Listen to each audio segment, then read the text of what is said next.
Okay, we will call to order. Amy, will you please call the roll? Here. Here. Here. Here. Here. Here. Here. And if we can stand to salute the flag. I pledge allegiance to the flag of the United States of America and to the republic which stands, one nation, under God, indivisible, with liberty and justice for all. Okay, the notice requirements of the open public meeting law for this meeting have been satisfied. A copy of the notice having been sent to the Asbury Park Press and the Coaster and filed in the office of the Township Clerk on July 22nd, 2022. There is an emergency exit through the courtroom doors and 2 exits at the rear of the room. There will be no smoking. Board policy is that no new cases will be started after 10 o'clock p.m. and no new testimony taken after 10:30 p.m. In addition, the applicant will be limited to 45 minutes of testimony. All meetings will be video and audio taped and shown on the Township of Ocean's community cable channel, Channel 22 on Verizon Fios, and Channel 77 on Cablevision. All cell phones must be turned off, or if you need to make a call, please make your call outside of this room. Oh, shit. We have 2 resolution memorializations. The first one, Township of Ocean, Block 159, Lot 1, 100 Cold Indian Springs Road in Ocean, minor site plan approval. And, I'm sorry? It says here minor site plan. Does that need to be adjusted? Yeah. Okay, minor subdivision? It's a subdivision, yeah. Okay. That's just an error on the, what does it say on that one? So a minor subdivision approval. Yeah, the resolution should say minor subdivision. I have it here. Let me look at my computer. Okay, and I believe we have to do them separately? No. No? Okay. The second, Larchwood Mignon, Block 8, Lot 3 and 23, 48 Larchwood Avenue, Oakhurst, amendment to conditional use approval. Oh, that has to be separate. I thought you meant the 2 for Kepwell.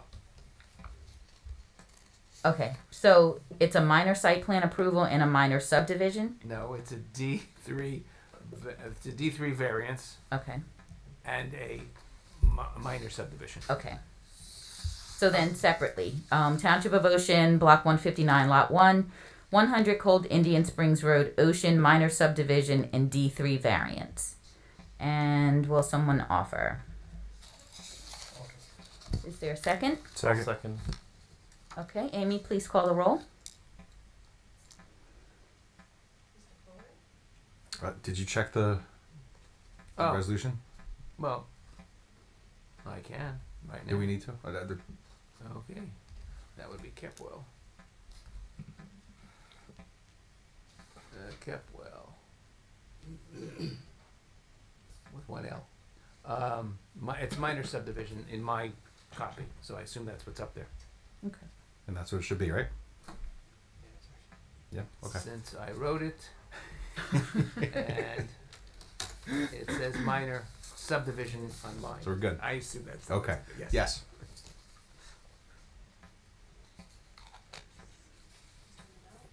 Yes. Yes. Yes. Yes. Next, A couple. So what do I pick up here? Pick up a yes. Yes. Yeah, go again. Okay, all set. Next, Larchwood Mignon, Block 8, Lot 3 and 23, 48 Larchwood Avenue, Oakhurst, amendment to conditional use approval. Will someone offer? Before, Oh. let me just explain to the board what that is. I think only those persons who have voted on the Larchwood resolution votes on this, okay? Which is most of the people here. So that would be the roll call for you, Amy. This is only an additional 2 conditions to the original resolution. It is nothing new. There's no new testimony. It doesn't require notice. It turns out that the resolution is about 12 pages, but we missed 2 conditions that were promised and were set up on the record, and I had Ms. Krimko supplied me with a copy of the transcript that we just forgot to put in for the adjacent neighbor who agreed if these conditions were in, then they would withdraw their objection, Mr. Scaba, I believe it, Scaba, and everyone, and the applicant agreed, so it was part of your passage, but I didn't put it in. So it's just an amendment just to include those two. So whoever's offering it and seconding it and voting on it would be those parties who voted on the original Larchwood Mignon resolution of approval. I'll offer, because I know I was here. Is there a second? I'll second. Do I have it? Okay, Amy? Yes. That's it. Yes. Yes. Yes. Yes. Yes. Okay, the following case is carried to November 3rd, 2022, to be held on Zoom at 6:30 p.m. Seaview Corporate Park Limited, Block 149.01, Lot 1.01, 2603 Route 66, Ocean. The Zoom link, meeting ID, passcode, and mobile accessibility are listed. Okay, just for the record, this was carried from a previous meeting last month. It's been carried until we got this date. There will be no further public notice. There will be no further publication of notices. This is the notice to the public tonight on the record. Okay.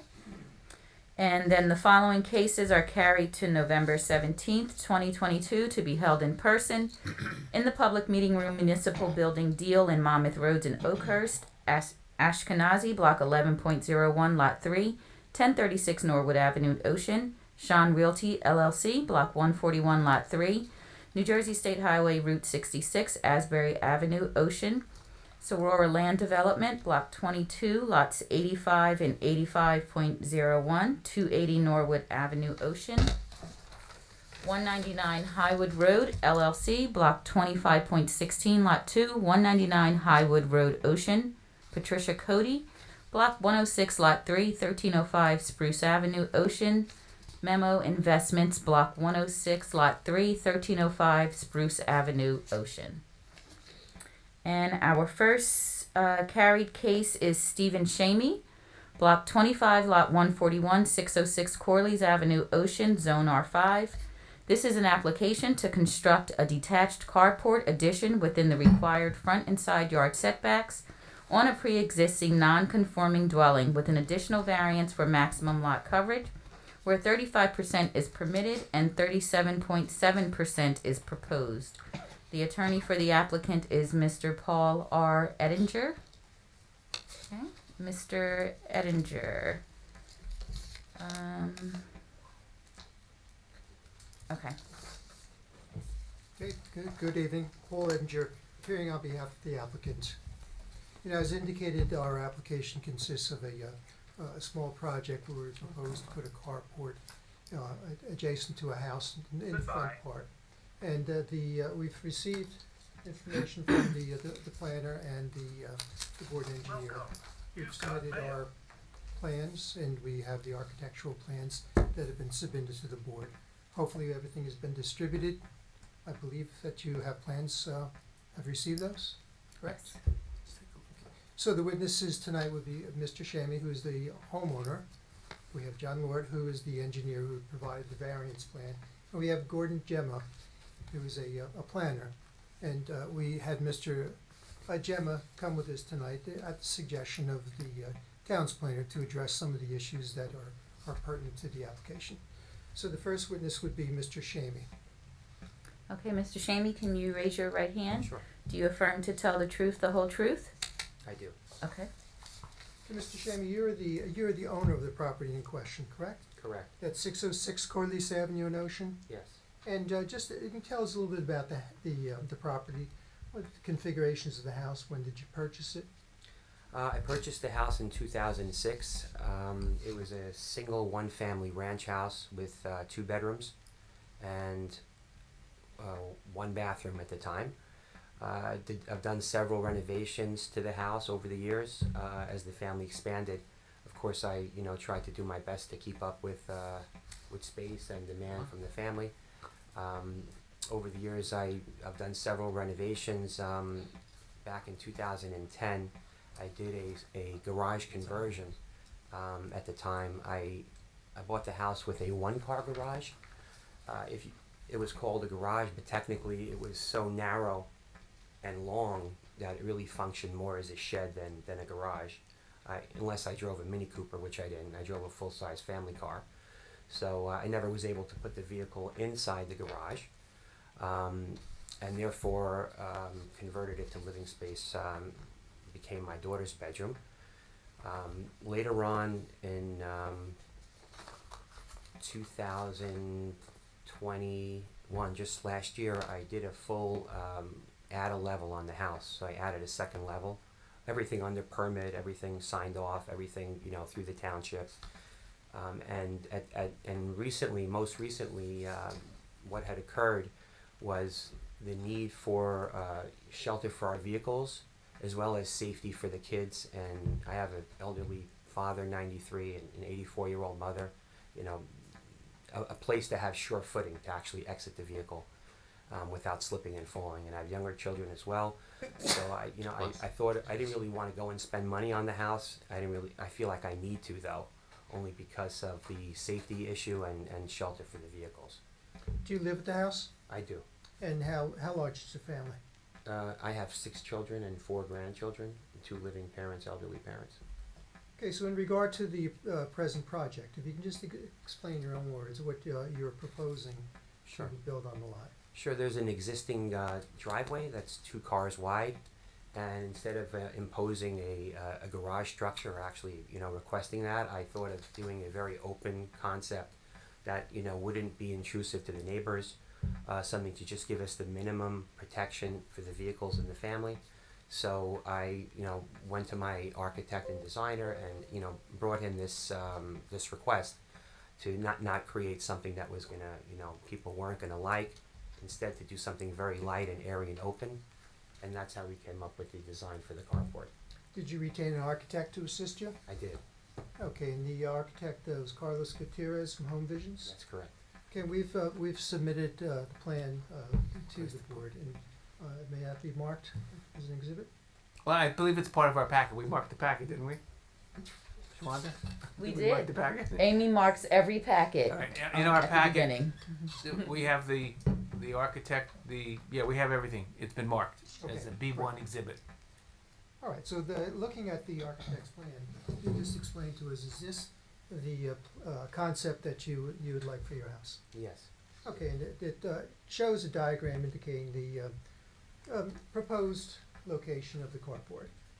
That's right. Right. Mhm. Now, the problem with the existence of the carport as proposed, it's in the front lot, correct? Yes.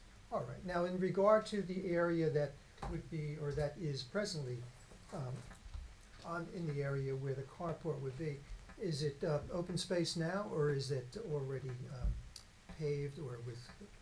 It's a paved driveway. It has what do you call those, block pavers? Pavers? Pavers, and it is open now. Okay, so the concept is it's going to be a carport with a roof and all open sides, right? Correct, and just enough to fit 2 cars, not any larger than that. And in regard to the lighting, do you propose any lighting for the carport? There is going to be some lighting for safety purposes, which will all be focused downward, not to interfere with, throw light into the neighbor's yard or throw light into the street, but just some very basic dim lighting, so the family can actually get some sure footing in inclement weather, have a safe place to get out of the vehicle without slipping and falling. My dad just had hip surgery just a little while ago, 6 months ago, had a special surgical procedure done, and he's in 93 with Parkinson's, so I very much would ask the board to please consider this application, because we all have parents, and I would very much appreciate knowing that he would be able to come visit the family and the grandkids without having any further risk to fall. If that answers the question. Sure. In regard to other homes within the area, just describe in most general terms the general building style of the homes in your neighborhood. Sure.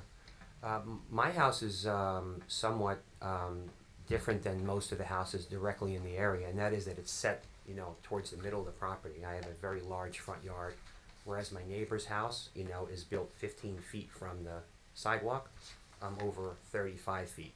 So the proposed carport that we designed with the architect, we took all that information, our neighbors' properties and their frontage into consideration. And when the carport, if you guys do grant us the permission to build it, it wouldn't be any closer to the sidewalk than actual houses, including my neighbor to the right. His name is Gerald Lee. He was here. We've been trying to get this appointment since March, so it's been quite some time. He may be here this evening. He's coming from Newark. He had some business there, and he should be here to testify also. I want also the board to know that I'm bringing this application with pretty much all my neighbors on board. Before I applied for this, I contacted my neighbors both on my right and my left and directly across the street, shared the drawings with them just to make sure that I can continue good relations with the neighbors and to make sure that they were all on board. And I didn't get any resistance at all, not to my knowledge. In fact, I have 4 of my neighbors who are fully in agreement with it, that it doesn't bother them.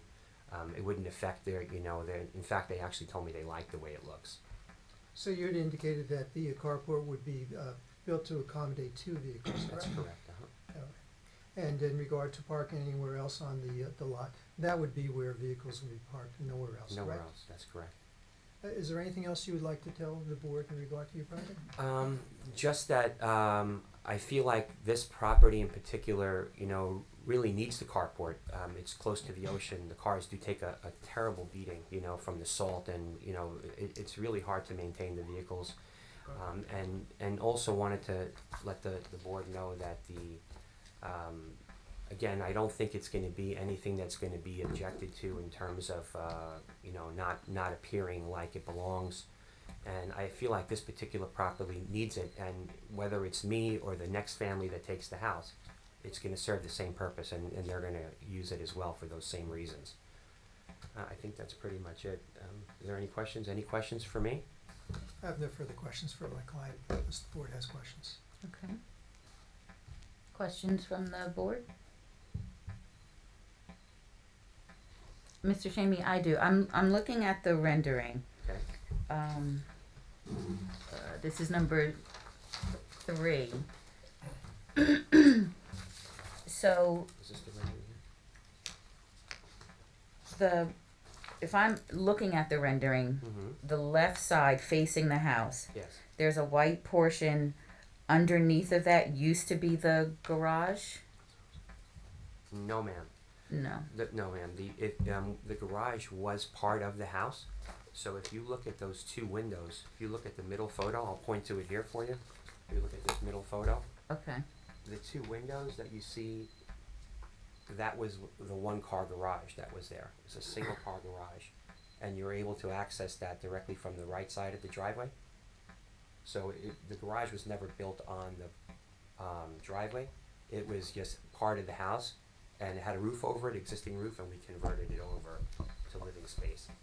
Okay, so even looking at rendering 2, there's basically the trees, there's space, and then there's the house. Can the carport fit in that space? Do you mean will the carport fit on the driveway? You see, like, there's the trees, there's some space, and then there's the house. Yeah, that tree doesn't exist, if that's what you mean. There's no tree there. It's just for rendering, for illustrative purposes. The yard to the left is a wide open yard. So is there a way to put the carport on the side of the house? But you want to no. look at I know what you're talking about. Exhibit 3, which is the survey, which gives you a better picture. Yeah, I think I understand your question now. So to the left of the house, is that what you mean? Right. No, there's no room over there. That side yard is only 11 feet. There wouldn't be enough space to fit any cars over there. Yeah, at this point, he needs several variances. He needs lot coverage, which is increasing. He needs front yard setback and side yard setback. Right. And he's going closer to the neighbor's yard than his existing house is. May actually be, I'm looking at the plan, and I did not realize it looks like the columns that are supporting the structure, and I'm sure the architect can talk about that. It looks like that's right on the property line, Yeah. so it would be a side yard setback of 0 feet. That's incorrect. Okay, we'll let your architect I'll let you, describe I that. can explain it to you if you like, or you want the architect to do that. Is it the, no, yes, we have the engineer. Okay, no problem. Okay. I'll wait to hear Yeah, no problem. about this. I think that, Mr. Steinberg pointed out there, the plan by Mr. Lord here, kind of explains that better as far as how much space is available between the house and the sideline. Okay. And he is going to be testifying next, so it's a convenient time to call him. Okay. Do you want me to step down? Sure. Yeah, right here, that's fine. Pardon me? Oh, I'm sorry. Yes. Your name again. I'm sorry. John Lord, L-O-R-D. Oh, Okay. And do you affirm to tell the truth, the whole truth? Yes, I do. Okay. And have you testified before the board before? Yes, I have. It was last year in a Zoom meeting. That was the last time I appeared here. Okay. Um, Can you just tell me briefly, because I don't recall, just about your credentials? Okay, I'm a licensed engineer, licensed land surveyor in the state of New Jersey, for some 30-plus years. Okay. I've testified here, throughout the state and in those, capacities. Okay. We'll accept. Yeah, Mr. Lord, you prepared a variance plan for this project, correct? Yes, I did. All right, and we have that? this is the one that the It's- survey you were referring to? It's the, Yeah, we have here, if I can- Okay, I don't know if that's, I don't know, let me, is that marked? it should be in the package, I would think. That was. I'm looking at one that was prepared by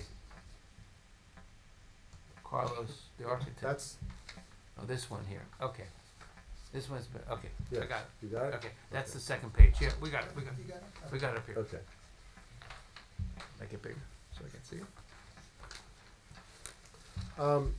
To address the, first address the issue of the rendering versus the piers. The columns that support the carport are 2 feet per, well, they are 2 feet from the side property line, per the plan. The rendering is a rendering. Okay. I don't want to say it's incorrect, but a rendering's a rendering. I didn't do the rendering, but the carport and the supports for the carport are on the existing driveway, and they do have a side setback of 2 feet. As far as the space to the left of the house, there is only about 11 feet from the side of the house to the property line. As was noted, there are several variances required. The maximum lot coverage for the building is 35% is allowable. Right now it's at 32.4, and we are proposing 37.7%. Additionally, the accessory building over 150 square feet requires a 30-foot front yard setback and 15% lot width, or 15 feet. For the side yard setback, we are proposing 10.2 for the front and 2 feet for the side. Okay, so Mr. Higgins had brought up the side setback, which Yes. seems to be a little misleading on your plot plan. So your testimony is that the side setback there is 2 feet as opposed to 0, correct? Yes, that is correct. Okay, and in regard to the position of the carport in relationship to the rest of the improvements on the lot, can you just describe, what is Well, else The there? the carport is supported by 3 columns on each side, and there's an existing block, or paver walkway from the driveway to the front porch. The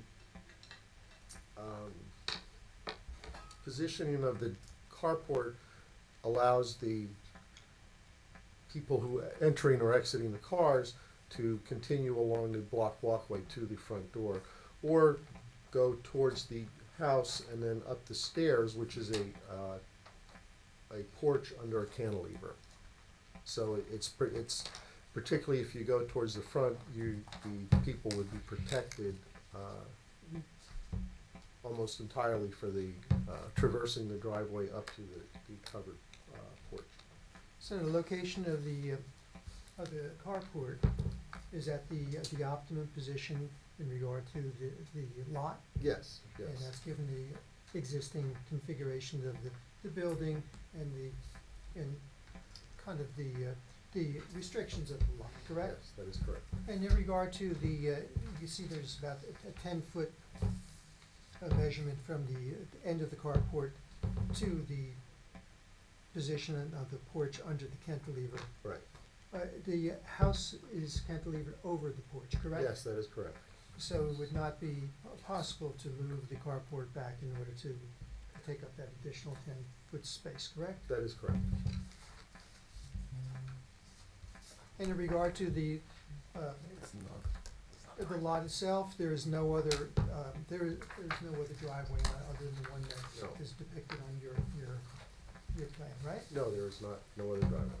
And in regard to the position of the carport, it's proposed that would be over the existing driveway, Yes, correct? that is correct. It is proposed to be over the existing driveway. And with the existence of the carport itself, do you do anything in regard to the allotment so far as permeable, impermeable coverage? The impervious coverage basically remains the same, because the driveway is impervious, carport is impervious. The variance is for the, lot coverage for the building, but because now it's a carport, it is defined as a building. And in regard to being defined as a building, now, it's not a building such that anybody's going to be living here, it's just that it's That a is structure correct. with a roof, correct? That is correct.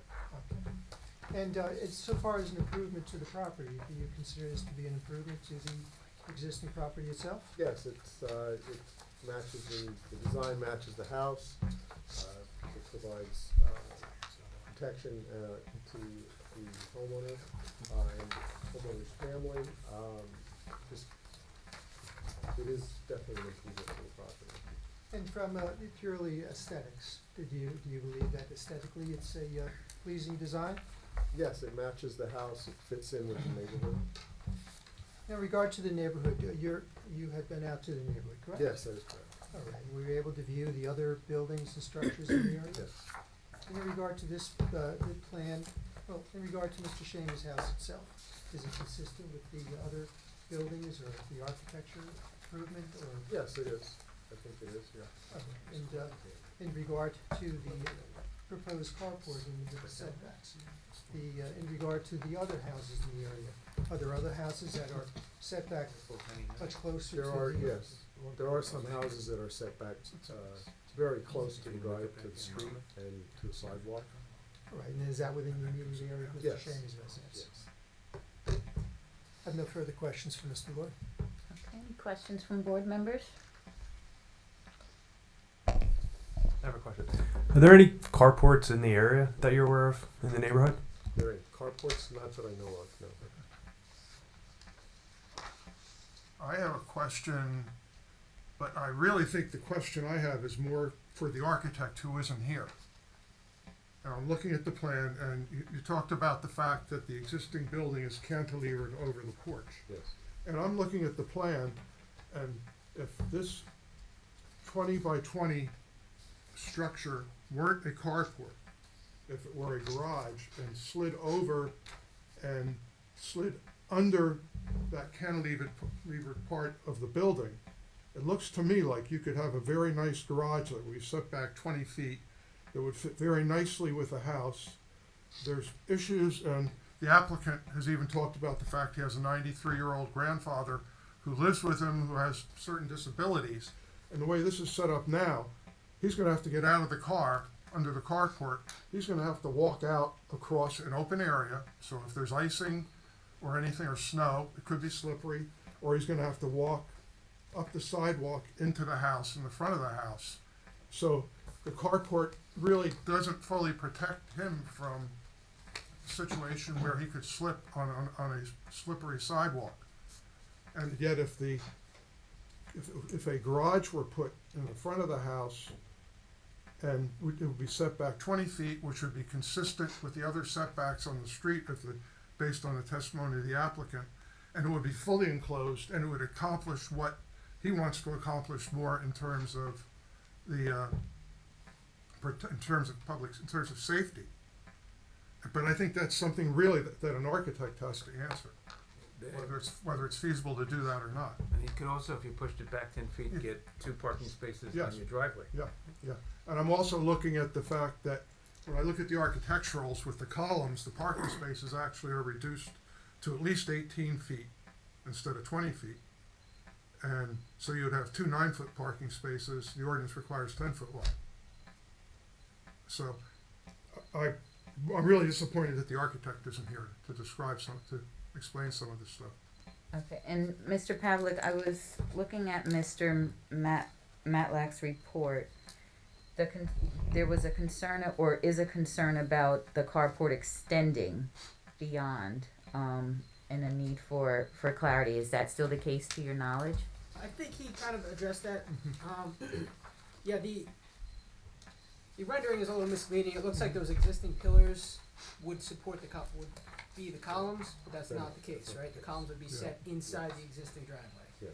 So, right, I have the same concern about you're 20 feet wide, now those supports are within that 20 feet. Now it's not really 20, it's 18, 19, I'm not sure.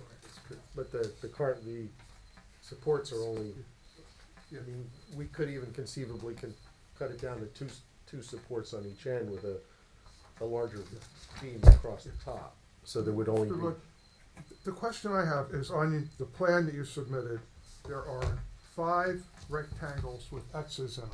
Those that are right on the property line. Those are decorative columns.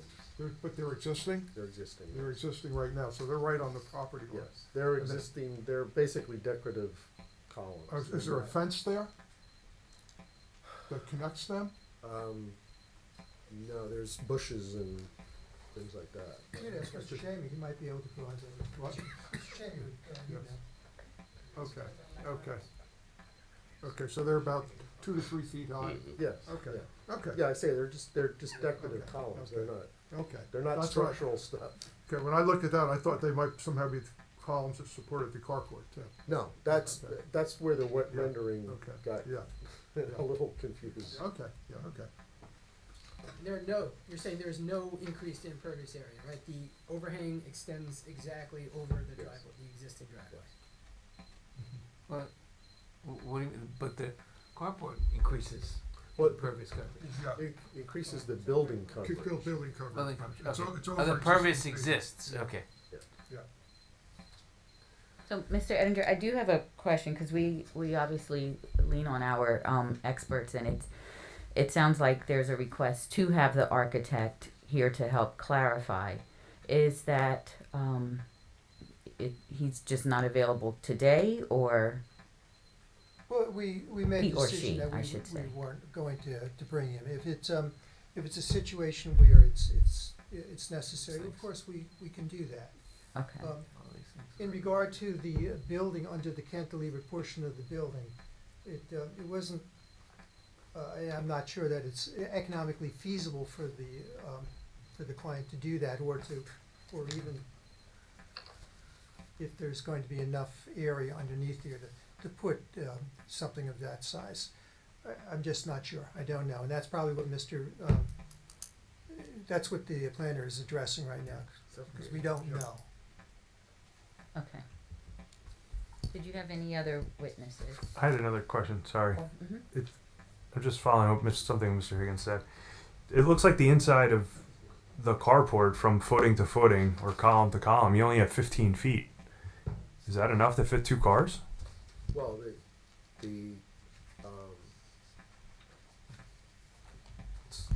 That's what the drawing show.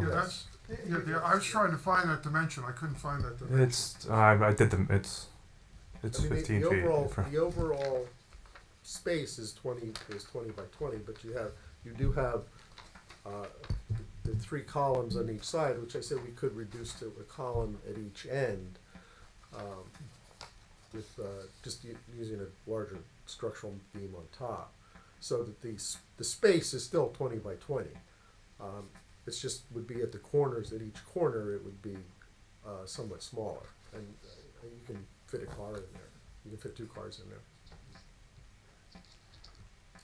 Any other Because questions? you need space for doors to open and things like that, which is why and most, the cars, parking spaces are now 9 by 18 in many areas, because cars are a lot smaller these days. Some cars. Well, I said most. Yes. Okay, other questions? Okay, so Mr. Higgins, if I'm, I guess, going to just summarize the way I understand it, there's concerns that the architect could address, or if it were to be enclosed, the concerns aren't as prevalent? Is that safe to say? I would say so, yes, yes. And I Okay, think they could actually reduce the building coverage down too. I mean, the other concern I have with this, and I'm sure their planner's gonna attempt to address it, but you have an oversized lot, and yet you have building coverage that's greater than what the ordinance permits. And there has to be some sort of a positive planning reason for that. It's clearly not a hardship. So there has to be some sort of positive planning reason for the board to rely on to allow that coverage to be over the 35%. okay, Okay, and the lot is like 25% greater than what the ordinance would require. So, okay. and those are issues, I think, if some minor if some changes were made, if this were to put in an enclosed garage, I think it would really improve the safety situation. It may not totally eliminate the coverage situation, but it would reduce it definitely. And Mr. Pavlik, any other concerns or an agreement? No, I don't have any other concerns. As far as stormwater, I don't think there should not be any significant changes here. Okay. I don't have any major concerns. Mr. Edinger, do you have any other witnesses? We do. Before you do that, Okay. I don't think you open the public to questions of this witness or the prior witness. Oh my gosh. Okay. So in case they don't come back, I don't know if anybody from the public is interested. Okay. If we Since don't finish Mr. tonight. Lord is here, we'll start with you. Any questions from the public or comments? Okay. Are there any questions or comments for the public for Mr. Shamey? We can have him come back up if there are. Okay. Mr. Edinger. Okay, the next witness would be Gordon Gemma.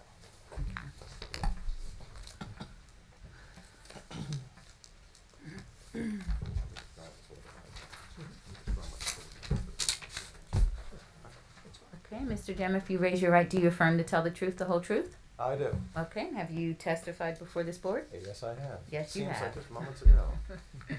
Okay, Mr. Edinger. Is Mr. Yes. Gemma's qualifications Yes. accepted?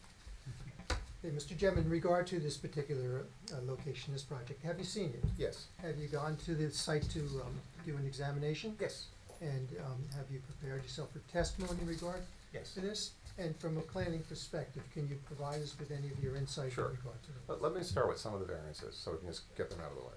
And some of the comments that Jimmy made, decent comments. I don't know if I agree with all of them, but I understand where he's going.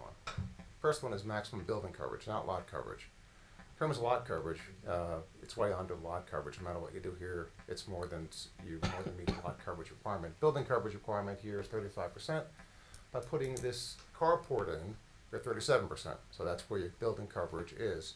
And it was indicated briefly in the engineer's report.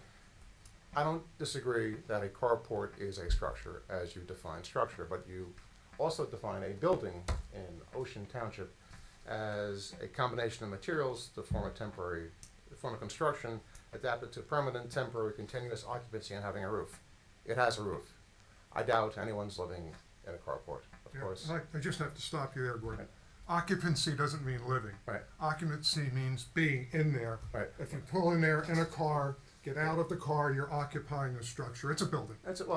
I'm just saying, I'm pointing out what it says. And it does have a roof, but I'm just saying that it's different than if it was fully enclosed. And that was one of the comments that Jimmy had. If you move it up to the house and you make it fully enclosed, it'd certainly be more of a structure than an open carport. And I think would have more of an impact actually than an open carport, but it would be still fully enclosed, and that's one of the issues about this. But that's the first variance. It's a variance about building coverage, not lot coverage, because lot coverage really doesn't change much. It's over a driveway. Second variance is one of side yard setback. Side yard setback is if you, where it is over the driveway, and that's 2 feet off the neighborhood. If you moved it over, obviously, so it wasn't on the side yard setback, you wouldn't be over the driveway, you'd have to expand more driveway, you'd have more coverage actually. So that would have an impact. So that would, you look at where it actually is being proposed. So that's where your side yard setback is. And the big one that everyone's really concerned about, I think the most, is the front yard setback. Where are you in the front yard vis-a-vis the other houses there, in terms of this, this setback? It's, the carport would be 10.2 feet from the right-of-way. It's about 30 feet from the curb. In fact, people were asking about the neighborhood. Does an aerial, Paul, do you have the aerial? I do. Yes. Let me just share that with you, so you can actually look at where the carport's proposed as compared to the neighbors and how close they are to the surrounding property. We just have one photograph to be marked. Okay, Amy? And what it is being passed around to Google Earth photograph of the neighborhood, and I drew on it where roughly the carport would be. So you can see how the carport would line up to the houses all over the place with a little red cross-hatched line. And you can see to the house to the immediate east that the carport is pretty much close, the same location where that house is, the house to the immediate east. And you also see the distance between where the carport would be and would be the rear yard of that house. That house is a, oh, we have it? Do you have copies, Jim? What's that? Do you have copies of this? Extras. No, no. There's extras. All right, there you go. All right, thanks. And you can see, in fact, that the carport would be set away from the back of the house, and that the carport would be as close to the front yard as probably the house is, the full house is on Corley's Avenue. So that gives you a context of where the carport would go and how it would fit there. Your master plan talks about some goals and objectives from 1990, and just some of them real quick. The real key ones are ensure that land development provides a balance of land uses, maintain quality of life, ensure that the future development does not conflict with existing land uses. Basically, why you're doing this, and is it consistent with your neighborhood? And that went to the heart of Mr. Shamy's testimony.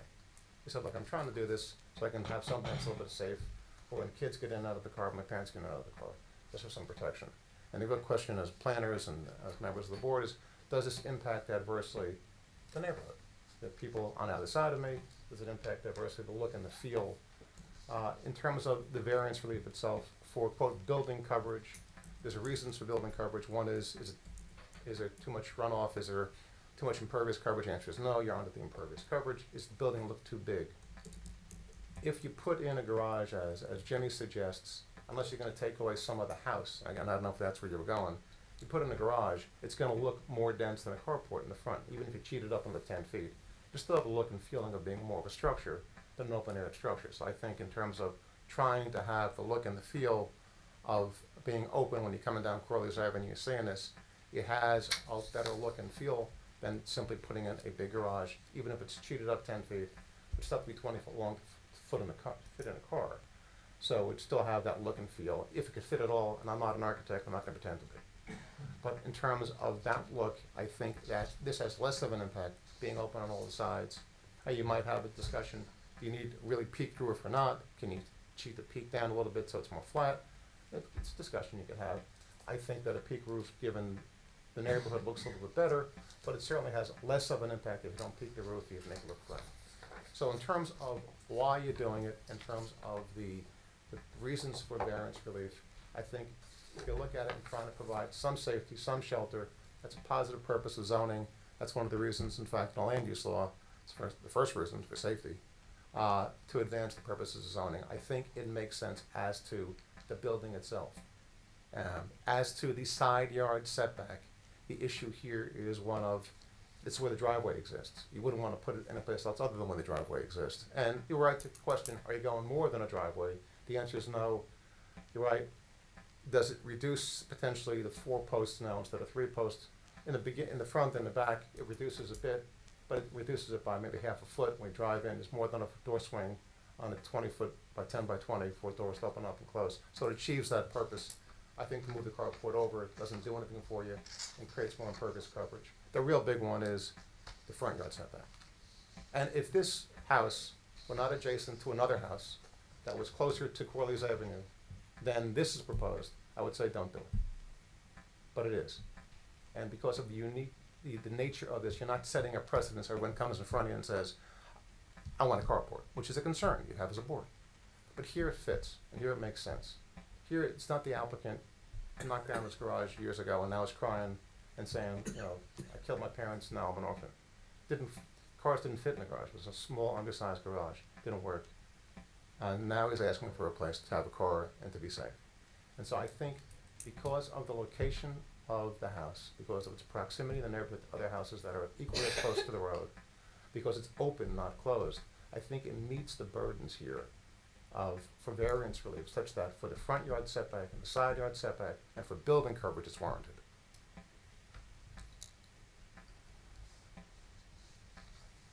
Hey, Mr. Chairman, do you want to address any issues in regard to the building coverage for the lot, in regard to increasing runoff, or any No. issues concerning that? I defer to the wisdom of the engineers that it's not going to have an impact, and I agree with them. Cheap gratuitous plug. Are there any comments that you would like to share with the board in regard to the project? No. I have no further questions, Mr. Chairman. Yeah, I have a comment I have to make to the Gotcha. board, and one of the reasons I don't use Google is because it's very hard to try and create what's being proposed on a Google diagram, because you don't really have the scale. And when you look at the red square that Mr. Gemma shows as being the carport, you'll see that that extends less than halfway from the main body of the house, not even the cantilever part of the house, but the main body of the house, to the sidewalk. When you look at the plan, the carport actually extends 3/4 of the way to the sidewalk. So that the carport that's shown on the Google plan should be slid up But what I did quite a distance. There. Jim, what I did is actually, just so you know, knowing that I couldn't figure out where the right of way was, Yeah, I took the measurement on a scale from the survey, yeah. from the curb line, Mhm. and went backwards to Yeah. where it would be from the curb Yeah, line of yeah, Corley's yeah. to where the end of the carport is shown here. Yeah. So that's what I tried to use. I know, that's Right. why I don't use, I that's why I don't use Google I know. photographs. All right. But when you look at the relationship, the scale, the carport actually goes much closer to the sidewalk than what's shown on this diagram. And in fact, where the carport is shown on this diagram, if it were slid over 10 feet to the west, it would be exactly where what I suggested a garage could go. And that would fit in very nicely with the neighborhood. When you say to the west, you mean, I'm just trying to To understand. the left as you're looking at the photograph. So to the left, so in front of the house. Yes, and that, you know, if you were to put a garage there, it would fit in very well with what's the character of the area. Because all the two houses are closer, they're not within 10 feet, but they're closer to the I guess what to the happened, street. Jimmy, is you'd have to put more, either, if you do that, you'd have to either relocate the driveway or put more driveway into Well, that's it. another issue is Right. the driveway is non-conforming, and I have no idea, and I'm sure you have no idea, and the applicant may have no idea whether a variance was granted for that. Because the driveway has to be 5 feet from the Yeah. property line, it's 2 feet from the property line. Only the applicant bought in 2006, I can. I know, yeah, and the yeah. driveway may or may not have been there at the time, I don't know. Right, right. And, you know, there's just so many issues on this that Mhm. are, you know, up in the air at this point. Jim, the only thing I'm concerned that I would have, is if you put the driveway in the front like that, stepping aside all the economic and the doesn't work Yeah, issue, Yeah, is I wonder if you're still creating more of an impervious slope or more of something bigger in scale in front of the house, and you're trying to get away from that. That's the intent of your ordinance, is not to put something like that there. That's the only concern I would have from a planning perspective. Coming down Corley's, it looks like something bigger in the front rather than something less. yeah, it would, but when you look at the character of the area, I mean, the house right next to, if you look to the Right. immediate right, looking at the photograph, that house goes out probably within That 5 house, 8 feet. I measured that one, yeah, that one is Yeah. probably about Yeah, it's about 8 to 10 feet from the sidewalk itself. Yeah. But that's also the reason, in my opinion, as a planner, why the carport would fit there as well, because it's consistent with the neighborhood and size of the house. I do have one more stormwater concern. Okay. So the existing driveway water would sheet towards the road, correct? I would assume so, yes. Okay. By creating that ridge in the middle, now you're taking half of that and pushing it pretty much right to the property line. If there's no gutter there or downspout, you might be affecting the neighbor right there. Mhm. The only thing I would- Wait, wouldn't that question be better served with the engineer? Probably, I The guess you could put a planners, like- downspout and just, you could put a downspout there and you can then sheet flow it to the street though. I mean, as a planner saying engineer, right. But I mean, that could address it that way, right. Well, Mr. Lord can address that if you like, you know, he can, yeah? Yeah. Mr. Lord? Is Mr. Gordon finished with his testimony, or you're gonna leave him up here? I'm just going to address this question while it came up. We could put a gutter on either side that would bring it down along the side right to the driveway so that it would continue, this sheet flow would still continue. Okay, thank you. It's good when an engineer agrees with a planner occasionally. I have no further questions for Mr. Gemma. If the board has any Questions questions. from the board? Okay, questions, anyone from the public? Okay, Mr. Ettinger? Oh, we're at, I'm sorry. 1 minute. You're gonna come back and do architect? I don't know what they're gonna do. Mr. Shammy just wants to make one additional submission to the board. That's fine. Mr. Shammy?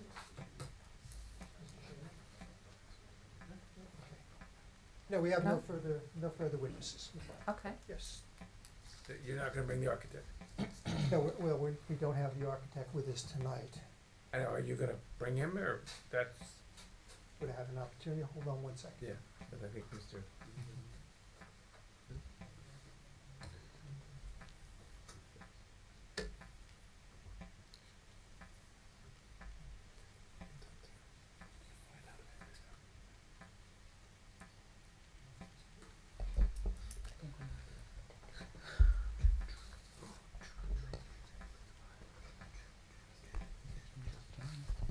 Okay, no, we have no plan of bringing the architect in. Thank you. Okay. Okay, I believe Mr. Higgins and Mr. Hadwick, anything additional? I Your should report? say. I don't think so, no, I think the board has to decide whether or not that clearly there's no hardship in terms of the shape or configuration of the lot. So it's whether or not the benefits of the granting of the variance substantially outweigh the detriments. And I think that's the thing that you as a board have to weigh based on the testimony that's given. And I actually do have one question for Mr. Shamey. Any way of enclosing the structure, is that an option? Sure. I don't think that would be good for the neighborhood though. I honestly don't. I don't think it fits with the neighborhood. Can you pick him up? I think that- Yeah, we can't pick him up, Yeah. he's gotta come up. the microphone, please. If you just. All I want to say to that, it's a fair question. If we enclosed it, how would the neighbors feel about that? Think about it. If it's closed in, then when somebody looks out their window is driving, their vision stops. The whole concept and design was so that it doesn't really feel like there's a garage or a protection there. I think that would have an adverse effect in the community and to my neighbors. And I've lived there since 2006, and I made some great relationships, and I want to keep them that way. And that's why I feel this design, having it open, really would accomplish that. And unfortunately, I do have a neighbor that's directly next door to me, the one that this is going to affect the most, who was here last time and who is on his way over here. Unfortunately, I understand the Turnpike has some severe traffic right now. Gordon was just in it, and he might be walking in the door any moment. I would just ask the board if at any time, I don't know how it works here because it's my first time, but would it be possible if he comes in at a later time that he would still be able to give testimony? Because I feel that would be a critical element for your decision making as well, because he lives there and he's right next door to it. And having this testimony would, I think, help you make a good decision. if that's the case, we're at 45 minutes now, so it's your decision. If you'd like to wait and have that person come to the next meeting, that's fine. But you've had your 45 minutes, I apologize.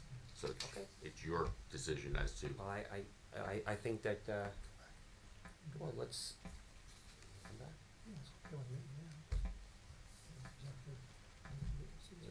That's the only difference we're gonna have is his, testimony. Whatever you think. Okay, we can come back for that, for the two witnesses that, the adjacent, property owners, they can testify. I think that would probably be very important for the board. Unless the board feels that that's not needed, and am I allowed to ask you if you feel that you want that? Well, I guess I can ask the board if they have any comments, because, and Mr. Steinberg, correct me if I'm wrong, if it's not moved, and obviously seconded, and the board does not, if the board does not approve it, or if the board denies it, then it's a done deal, if I'm Yes, not mistaken. it's a done deal. It's a denial. If he wants to move it back 5 feet or make it slightly change to his application, he could reapply. Okay. If you deny it. The problem that I see here is that for zoning reasons, this is sort of a self-created hardship, because he expanded the house. He took away the garage, and you now I want it, and he didn't plan for it as he expanded the house. So I mean, in this we have a driveway that's not conforming, because it's not 5 feet from the property line. It may have been that way when he purchased it, so I'm not going there. But now you're going to put something on it, and close to the street, and that's, he decided to close off the existing garage, not expand that or whatever it was when he restructured his house. So I don't see the I don't know if you find anything, but I don't see any legal reasons here.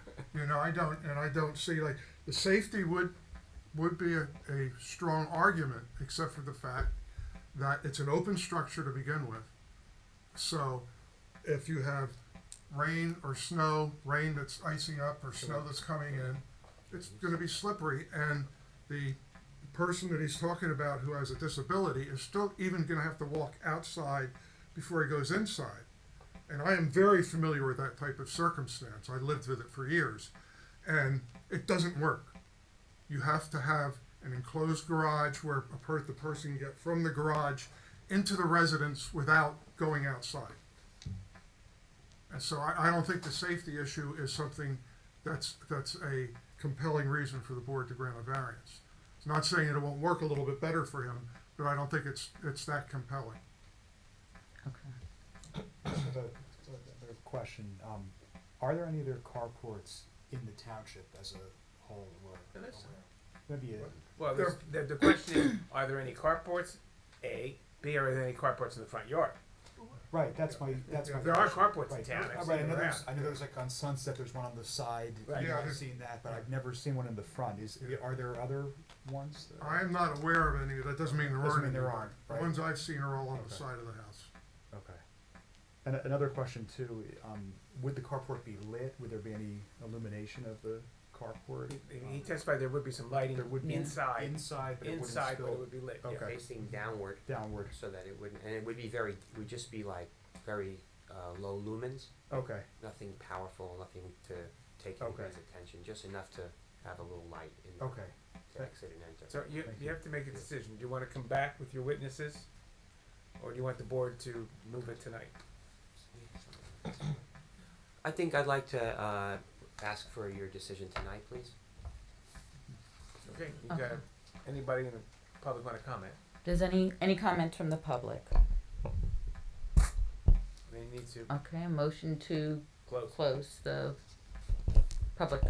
I'll make a motion to close the public hearing. Is there, Second.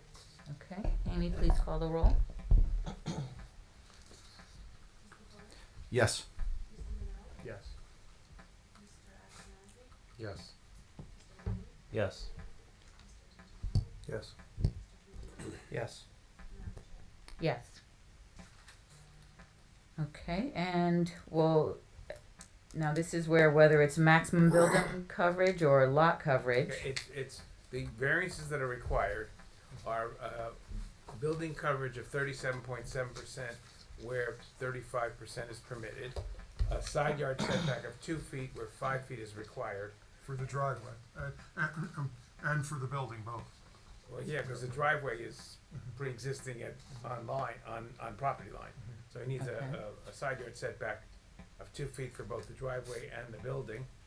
And lastly, he needs the front yard setback of 10.2 feet, where, 20 feet is required? 30. 30 feet is required in that neighborhood. Okay. So will some, Building coverage? yes, he Building said that coverage is at 35 required, 37.7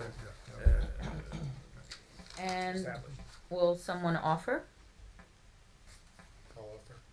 Okay, is We're there, offering a resolution to approve it. Or negative or positive. What are you Then offering? you have to offer either negative or positive. Oh, I'm sorry. Which one are you offering?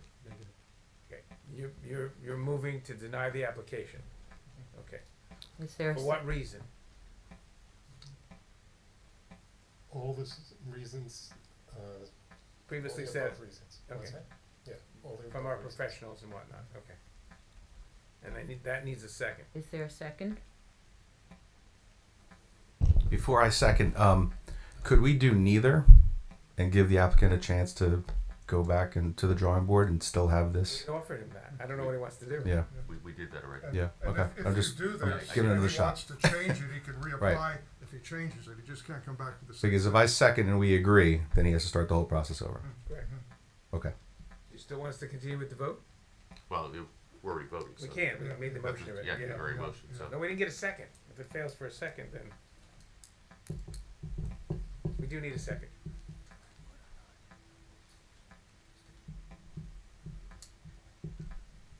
What, nobody second? Are you going to second? It's just not as- Give him a shot. Oh, Okay, I'll second. This Okay. is a vote to deny the application. So we'll vote yes. Deny. Yes, Yes. yes, if you want to deny, This is vote what it no is. if you do not want to deny. So that was a Amy- yes. Amy, please call the roll. Yes. Yes. Yes. I'm gonna abstain from this one. Yes. Yes. Yes. The application has been denied. Amy, we publish on this one, don't we? Okay. Thank you for your time. Thank Appreciate you, we it. wish you the best. Next case, Vincent Vienne, block 115, lot 6, 1900 North Wanamassa, Ocean, Zone R6. This is an application to construct an addition, a covered deck, and covered porches for a total of 916 square feet with variances for setbacks and maximum lot coverage. The attorney for the applicant is Mr. Richard Tilton. Okay, Mr. Tilton, if Madam you Chair, can good evening, how are you? proceed. Steady.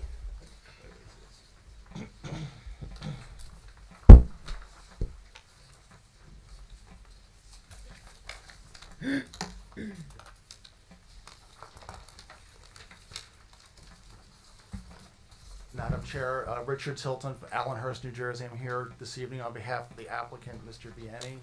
The property is 1900 North Wanamassa Drive. I know that your professionals have delivered reports. Do you want to do those first, or? Well, that's what, yeah, we missed that in the last one. Well, Yeah, you guys just- normally, I think what we've been doing lately is if the applicant is represented by an attorney and has experts, we let you present the application and then go from there. Okay, keep on going If the back and forth applicant on that. doesn't have any experts there, then it's rely on our Wait, reports. we keep on going back and forth on this issue. What We month got- is it? Yeah, it's up to the board what they want to do. I mean, We can begin with you and then that's we'll fine, have the I'll do it. professionals chime Mr. in. Higgins usually does a better job Have we, than I have we do. marked the packet into evidence? And that was going to be my next statement after I said that. Amy, will you please mark the packet? And that's A1, I presume, right? No, actually, it's I'm sorry, B1 for P1, board. Okay.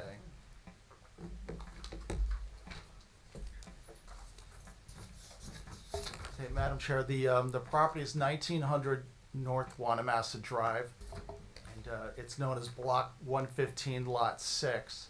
The property also has a sister lot that's across the street. It's contiguous with Deal Lake, and that property is known as Block 113, Lot 15, just so you know. So the application is on one lot, and across the street, across Wanamassa Drive, North Wanamassa Drive, is another lot that belongs to the owners. It's contiguous with Deal Lake. This section of town's a little bit unusual. It's right along the lake, right off of Wickapeco. Most of the houses are all like oriented towards the street with lots that are next to the lake, just so you know. It's in your R6 zone. It's a pre-existing undersized lot. The lot itself, where the house is located, is 5,620 square feet, where 10,000 is required. In addition to the undersized lot, the fact that it's undersized, the existing house, it's an older Dutch colonial. It's built towards the corner. It's oriented close to the street, both North Wanamassa Drive and Laurel Avenue. It's right on the corner. So it's an exceptionally shallow. It's only 62 feet deep, where 100 would be required. So we have an undersized lot. The applicants just are looking to add a one-story addition. Mr. Passman's here. He'll go through the plans with you briefly. They want to put a one-story addition, a covered roof entries. They want to add an outside covered deck and relocate a shed. The whole, in total, it's 916 square feet, and really most of it is dictated by most of it is just to make the house itself better. It's really a modest addition, if you look at it in its totality. How many square feet? I'm sorry. It's 916 square feet. With the addition, I believe the addition, Mr. Passon's probably better than this at me, but I think it's 573 square feet is the addition. And then there's an exterior covered porch, if you will, or deck, covered area. There's some pavers, and they're going to be installing or relocating a new shed. At this point, if I could have Mr. Passman come up, he could just go through the application probably with a little more precision than me, but that's the upshot of it. Okay, Mr. Passman, if you can raise your right hand, do you affirm to tell the truth, the whole truth? Yes, I do. And I recognize you. You have testified before the board, so we will accept Thank you. credentials. And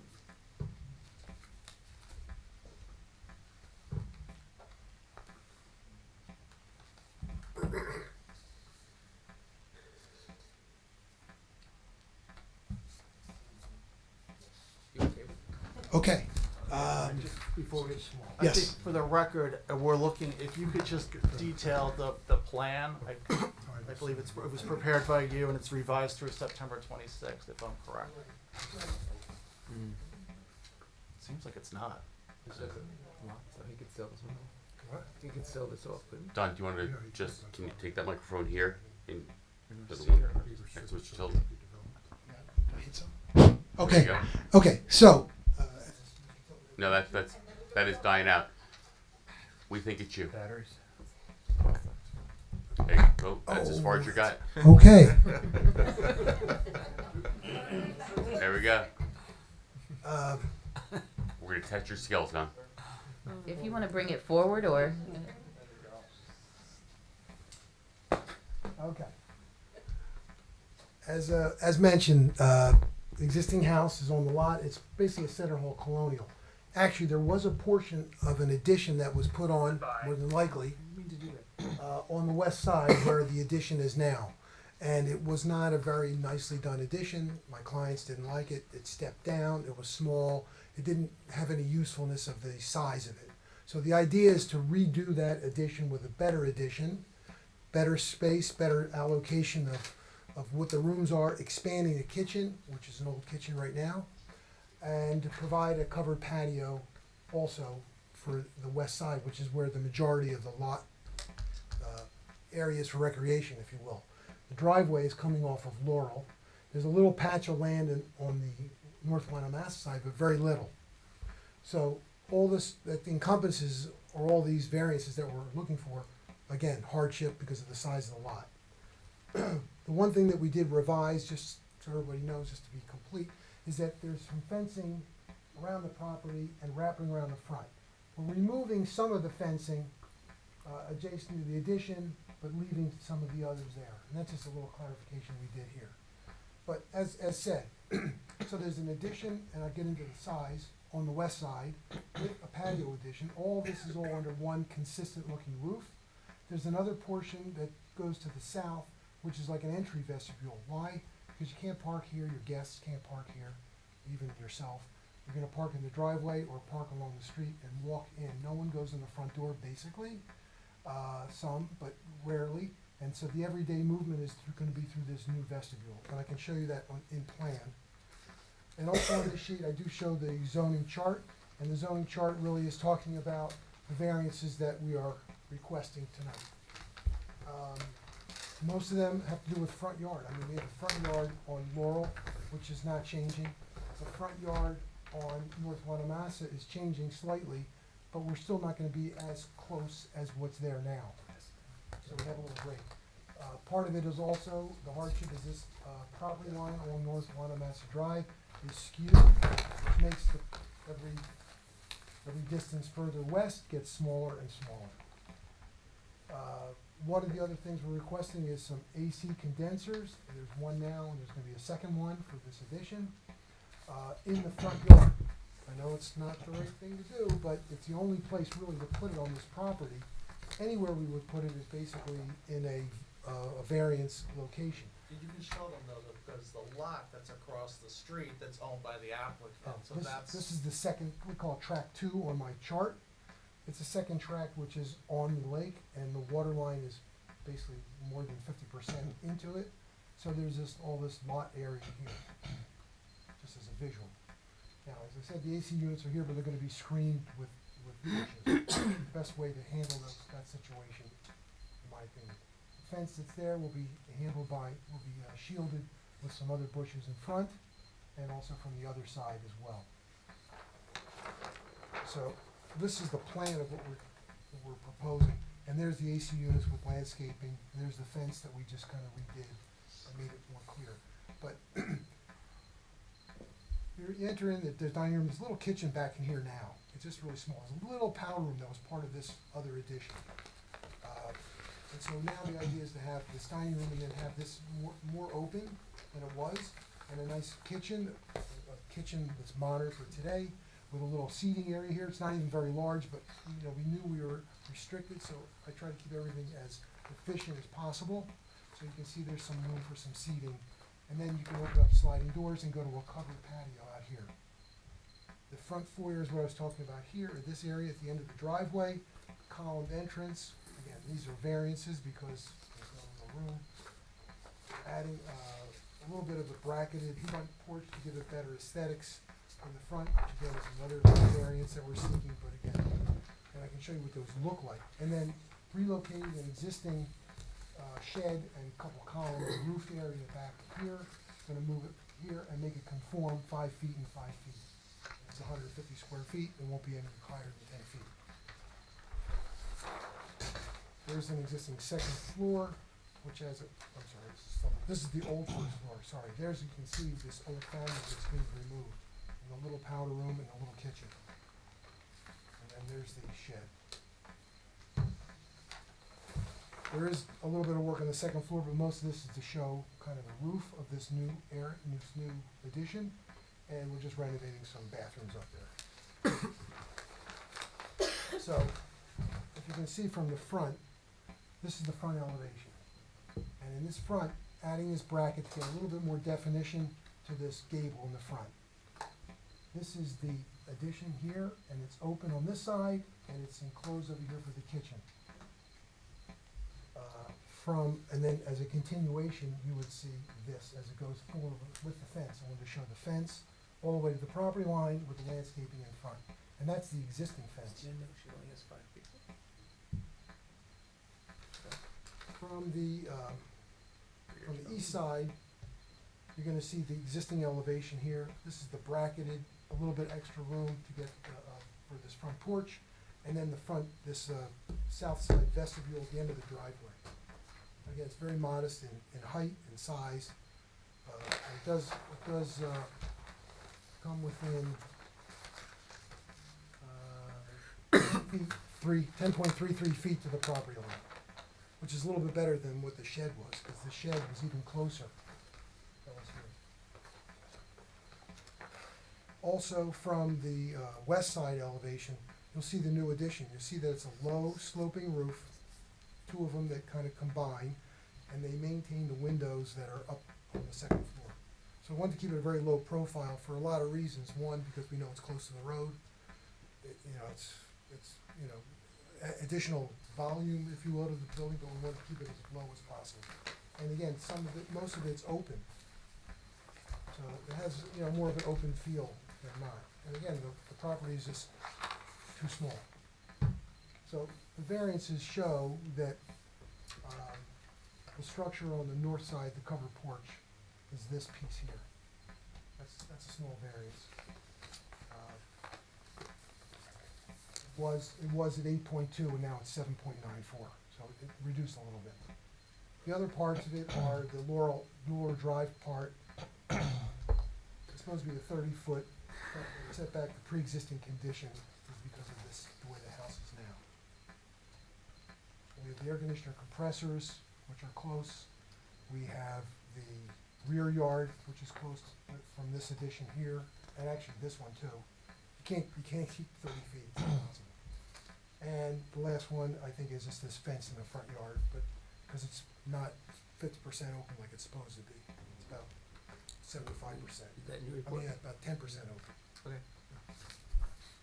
That's just the basics of the architecture. Accessory structure, yeah. Madam Chair, is there any questions of Mr. Passman? Questions from the board? Just a quick clarifying question. So the house faces north, right? Front door faces north Right. on the north by Mass. To the west, then, that property is also a corner property, right? And the street is now going back the other way. Yes, as you're going west, you're tending It's going towards this way. Lincoln Yeah. This house over here. Yeah, there's one house to the west, and that one also sits closer to the corner. It's not that close to this house, I think. Okay, and so the addition is going towards the side of their house or the back of the house? The back. Towards, I guess, the West of side, their house. going to the west side of the house, kind of where it is now, but it's a little further. Mm-hmm. And there is a slight southern addition piece also. Yep. As the vestibule. But so the property over there, does that also face north or does it face? Oh, west? it faces Okay. north. Gotcha. Two Okay. houses on that block. There's also, just so you know, that neighbor has a big fence that runs along the property line and very mature landscaping, so you really can't, right now, you can't even see from this house to the neighbor's Gotcha. house. Okay. It's really already Yeah. absorbed. Thank you. That's the neighbor to the west, To the west. which would be most affected by this development? Yes. Okay.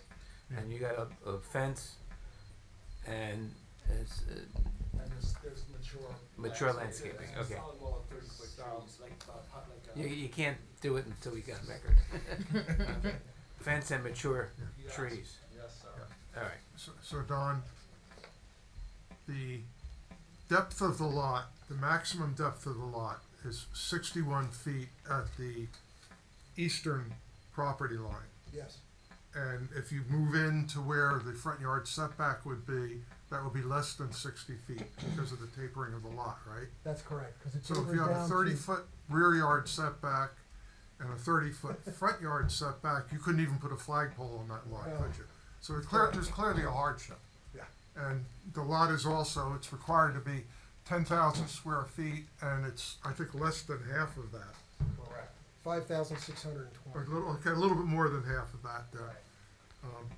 So what I had suggested is that to compensate the applicant, because he owns the property across the street, that he agreed to restrict development, I think a deed restriction Yeah. of that lot, tying that in to the variances on the subject lot. And then you have a substantial public benefit because you're taking a lot that really shouldn't be developed and making sure it's not developed. And the applicant we would agree to deed restrict the property across the street. The only, It wouldn't be developed for residents. Yeah, but the language, and that's fine. I think you need, if you're gonna do a deed restriction for development, it says other than a dock or walkway. Yeah, yeah. For something that might recreationally allow access to Deal Lake, but So, not for a principal residence. right, Yeah. we would agree to it for not to be a principal residence. But just so you know, Mr. Steinberg, the property across the lot, 15, half of it is eclipsed by Deal Lake. Yep, There's a 50-foot, I believe a 50-foot environmental buffer from Deal Lake, and you have a 30-foot front yard setback. Yeah. It is impossible yeah, Okay. yeah, to see But anything. we would also tie in, I assume, that both lots need to be remain together and sold together. See, that's what should actually happen. Both lot. Okay. yeah, That's actually what Yeah. should happen. yeah, Because that would really prevent another residence from going there. yeah, Can't sell. Okay, I'll figure something out. yeah, okay. I'll run it by you. Okay. If the board approves, we'll Yeah. work on that. And, But that would permanently give some open space to the area, which yeah. to mitigate the construction on the site. And the applicant's also proposing to maintain a portion of an existing non-conforming fence in the front yard. It's a 6-foot-high fence, 5 feet is solid, the top foot is open, a lattice type thing, which is, it's a very attractive fence. And again, the reality is if that fence were to be maintained within the required front yard, it would almost be at the back of the building. So we don't really even serve a purpose whatsoever. It does, and it really does shield, like as you're driving down Yeah. North Wanamassa Drive, because of the way the road curves, it actually shields the house from headlights and the like. It really, it's necessary to make it usable. Yeah. So I don't have a concern with that. Is that the entire length of the property? What? Fence? No, it's just, No, just a small portion. it's just a small portion To at the the eastern west. end. Do we have small? Okay. Do we have a dimension on that? Sure. A length? Okay. Just a quick question while you're looking at that. The landscaping will cover the ACs? Yes. Okay. So you won't see any of it? Roughly 22 feet. Roughly 22 feet. Yeah, no, it'll be covered. 22 feet approx. Well, okay. Yeah. They're not You that gotta tall. maintain that in And place. so, you know, I mean, Okay. the dancer is What's the 30 setback? inches tall, 36. Okay. So you can Just so you plant can bushes there visualize it. quite, you know, respectively, 21.8 not even grand to cover that The view. fence Okay. goes this way. And one of the, I think it was A5, one of them had a retaining wall, but then I didn't see it on another. Guys. Chair's talking. Say it again. One of the renderings had a retaining wall, but then I didn't see it on another one. Is it being removed? I'm not proposing any retaining wall, but maybe what you had seen is the elevation of the continuation of the fence from the house, which is sort of, if I could stretch that part of the drawing, it would be right here. I don't know if that's what you saw. This is, oh, maybe you're looking at this piece here, adjacent to the south side vestibule entrance, I'll call it. There's a Yes. fence there because that's gonna have refuse containers in there. And it's gonna be hidden behind this fence. And it's shown on the site plan. And it's also shown, I believe, on the first floor Okay, plan, so maybe. back over here. So he can put his recycling and trash containers outside there and then, you know, can bring them out for the garbage Okay. at the head of the driveway. So I have a drawn fence there, just so no one, you know, when you walk up the driveway, you don't see the trash cans. So it's in like a little gated fence thing, Okay. just to protect it. And that's shown on the east elevation, right here, if that's what you're looking at. Okay. Maybe, I don't know what you said. Okay. And I believe you were getting dimensions? If you need- 22 feet long is about that fence length, Okay. 22 feet. You heard that from Jim. Okay. That's fine. Thanks. Any other questions from board members? We're good. Or Mr. Pavlik? Would there be any impacts to stormwater? It looks like we're increasing impervious by about 770 square feet. You guys can put gutters and downspouts and splash pads. Gutters and downspouts will be on this roofed area, will splash down on the splash blocks. And most of the grading will go around down the driveway this way or toward, because it sits up on a little bit of a hill. It'll go toward North Wanamassett Drive. Okay, any other questions? Okay, questions from the public? Okay, Mr. Tilton? Yeah, I don't have any other witnesses. Okay. Mr. Higgins and Mr. Pavlik, were all of the concerns addressed? Yeah, I believe so. Yes. Okay. Yeah, those are all the concerns we had. Okay. No other witnesses, so a motion to close the public hearing. Did we open it to Oh. the public? I thought I did, but any questions or comments from the public? I'll Okay. make a motion to close the public hearing. A second. Amy? Yes. Yes. Yes. Yes. Yes. Yes. Yes. Okay, will someone offer? I'll make a motion to approve with the was it the deed restriction that we're talking about? Right. I'll second. And do we also have to include that both lots will be sold together? Yeah, with the applicant, let's, just so you know what you're voting on. The applicant is, with this expansion, the applicant needs variances for, let me get the report here, come on. Okay, the applicant needs a variance for the front yard setback, in different sizes, minimum rear yard setback, a maximum building coverage, an accessory structure, which is the condensers in the deck, I believe, as well as a variance for the fence.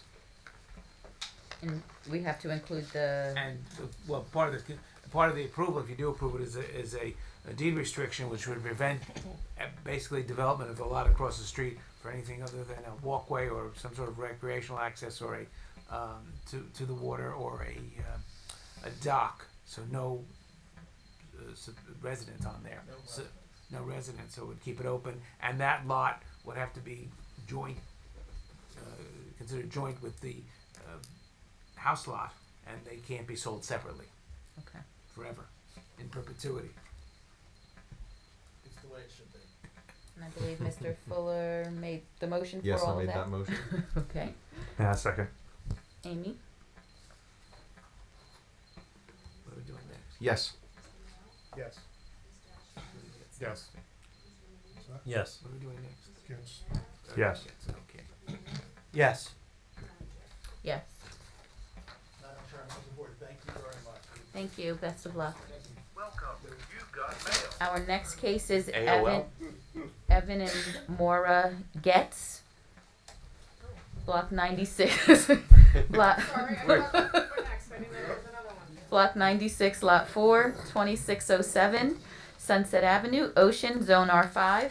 Applicant seeks variances for a one-story side screened-in porch addition with a rinse station on a pre-existing non-conforming lot deficient in width, size, and rear yard setback, as well as maintain an existing shed. Variances being sought are rear yard setback, building coverage, and accessory building to dwelling setbacks. Oh, yes, please come to the table. And you are, if you can state your name? Evan Goots. Goots, sorry about that. Don't worry about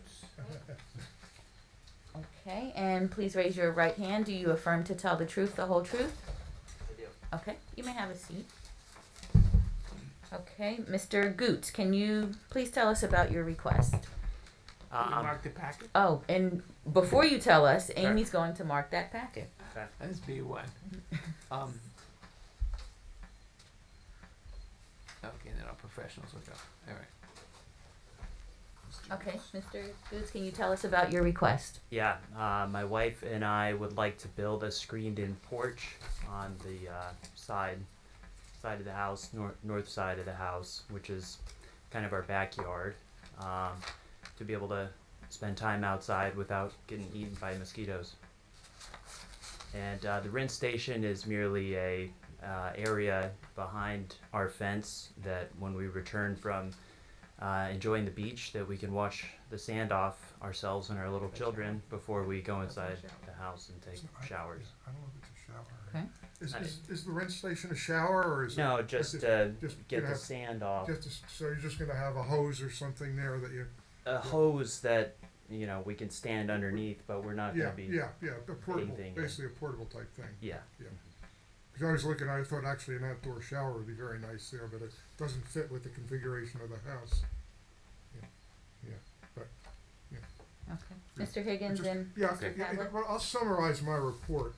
Basically, this is an undersized lot. It's 5,350 square feet. It's a corner lot on a dead-end street. It has a depth of 50 feet, where, again, it's similar to the last application. The front and rear yard setbacks total 60 feet.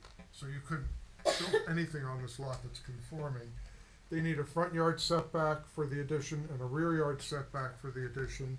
And in both instances, the proposed new setbacks are actually greater than the setbacks of the existing residence. And most of this porch is gonna be over an existing patio area. So I don't have a big concern with the setbacks. They need a building coverage variance. Again, it's minimal. 35.7% is necessary, 35% is permitted, so it's about 30 square feet in excess. Again, and such an undersized lot, there's clearly a hardship there. The accessory building, 150 square feet or less let's see. Yeah, 150 square feet or less, if it's within 10 feet of the dwelling, has to maintain the required setbacks of the principal building.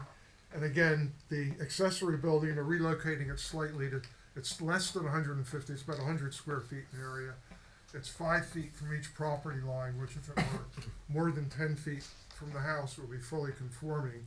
But again, because of the configuration of the lot, it's closer to the house than 10 feet. Again, I don't have a big problem with that, because clearly they can get around, they can maintain it, and they couldn't put it any other place. And then the existing fence, which is existing, it's a 5-foot solid board-on-board fence in the front yard, and I don't know if a variance was ever granted for that or not. It looks fine. It's an older fence, but it's not unattractive, and I don't really have a big concern with that either. Okay. So no concerns from Mr. Higgins to address. Mr. Pavlik?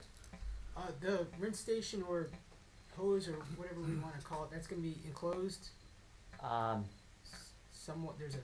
Not Describe it a enclosed little like a bit. door, but you know, just maybe 3 feet, 2 feet off the ground and 3 feet high, something to protect you from wind, but not enclosed, covered with a door to get in. Okay.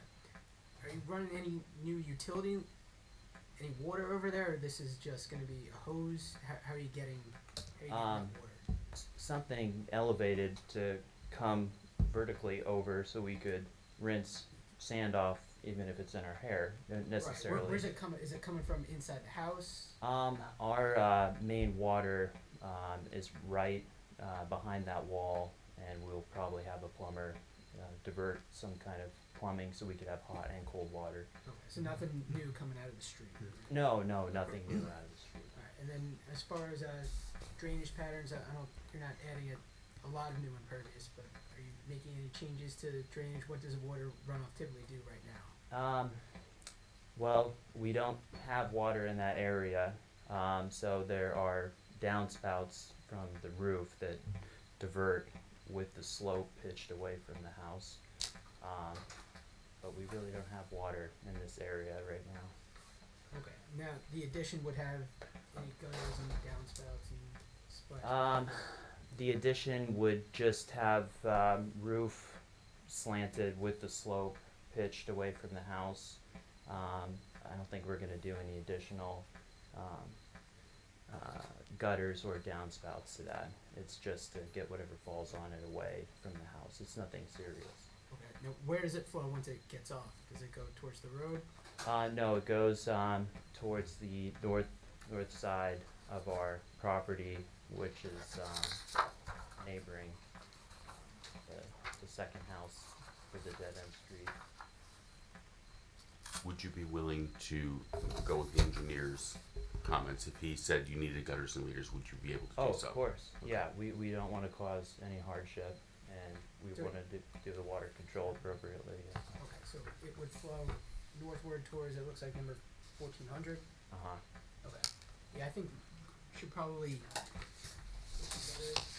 narrow it downspouts to not flood out your neighbor. Okay.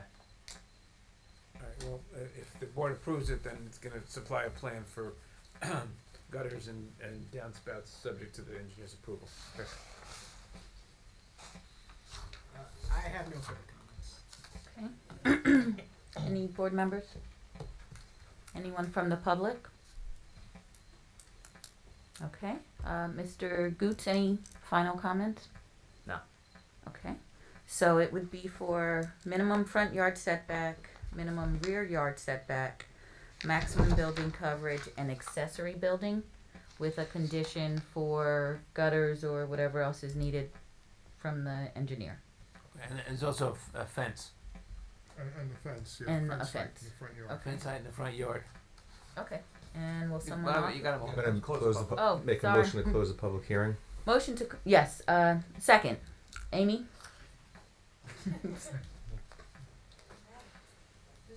Yes. Yes. Yes. Yes. Yes. Yes. Yes. Okay, and will someone offer? I'd like to move for a positive resolution subject to our engineer's suggestions, comments. Is there a second? I'll second. Second. Amy? Yes. Yes. Yes.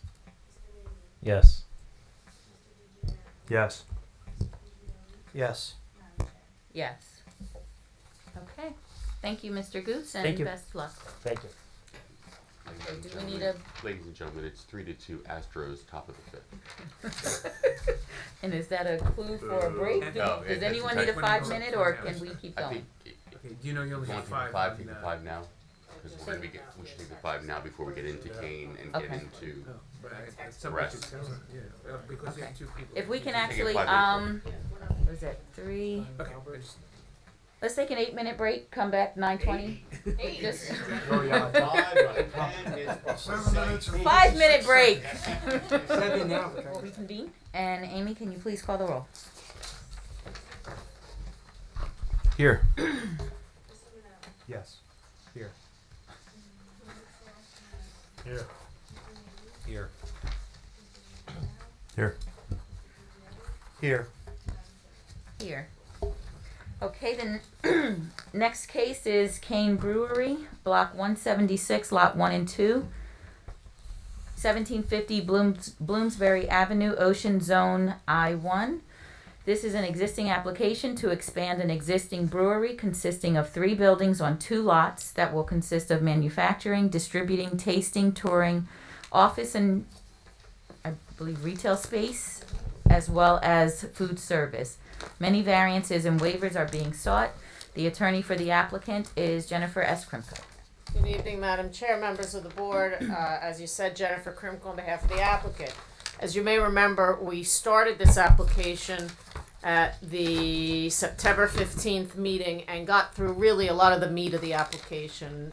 And what I mean by that is what the operations are, who they are, what they've done in the past, and what the intent is going forward. Unfortunately, we only got through the architect and the engineer and didn't have the opportunity to present the other witnesses. Understanding that Jim and Ben had some issues with some of the plan comments and some slight changes that we wanted to make on our end, we took the last month as an effort to revise the plans and clean them up a bit. And I understand from Jim there's a bit more cleaning up to do, but what we can stipulate to is we can comply with everything in the letters. So as I go through the testimony, the witnesses are only going to address those things which there was a request for, where there was a request for additional testimony. Today I have Mark Whitaker is back. He was sworn at the last meeting. He remains under oath. He's going to go through the changes to the plans and address the outstanding items in the review letters. I have Nick, I don't never know how to say his last name, Verderisi, who is a traffic engineer. And again, I think that we submitted a comprehensive traffic report. He's just going to hit the highlights, particularly with regard to the parking. We have Peter Webster, the architect. He'll go through a little bit more of the exterior than the owner did, as well as the layout on the interior. And then finally, I have Jim Kyle to provide you with the planning testimony in support of the use variance, which is for the food service, and the bulk variances, which will be part and parcel. So without further ado, I'd like to reintroduce Mark. As I said, he was sworn at the last meeting. Oh, and in my effort to rush through, I forgot.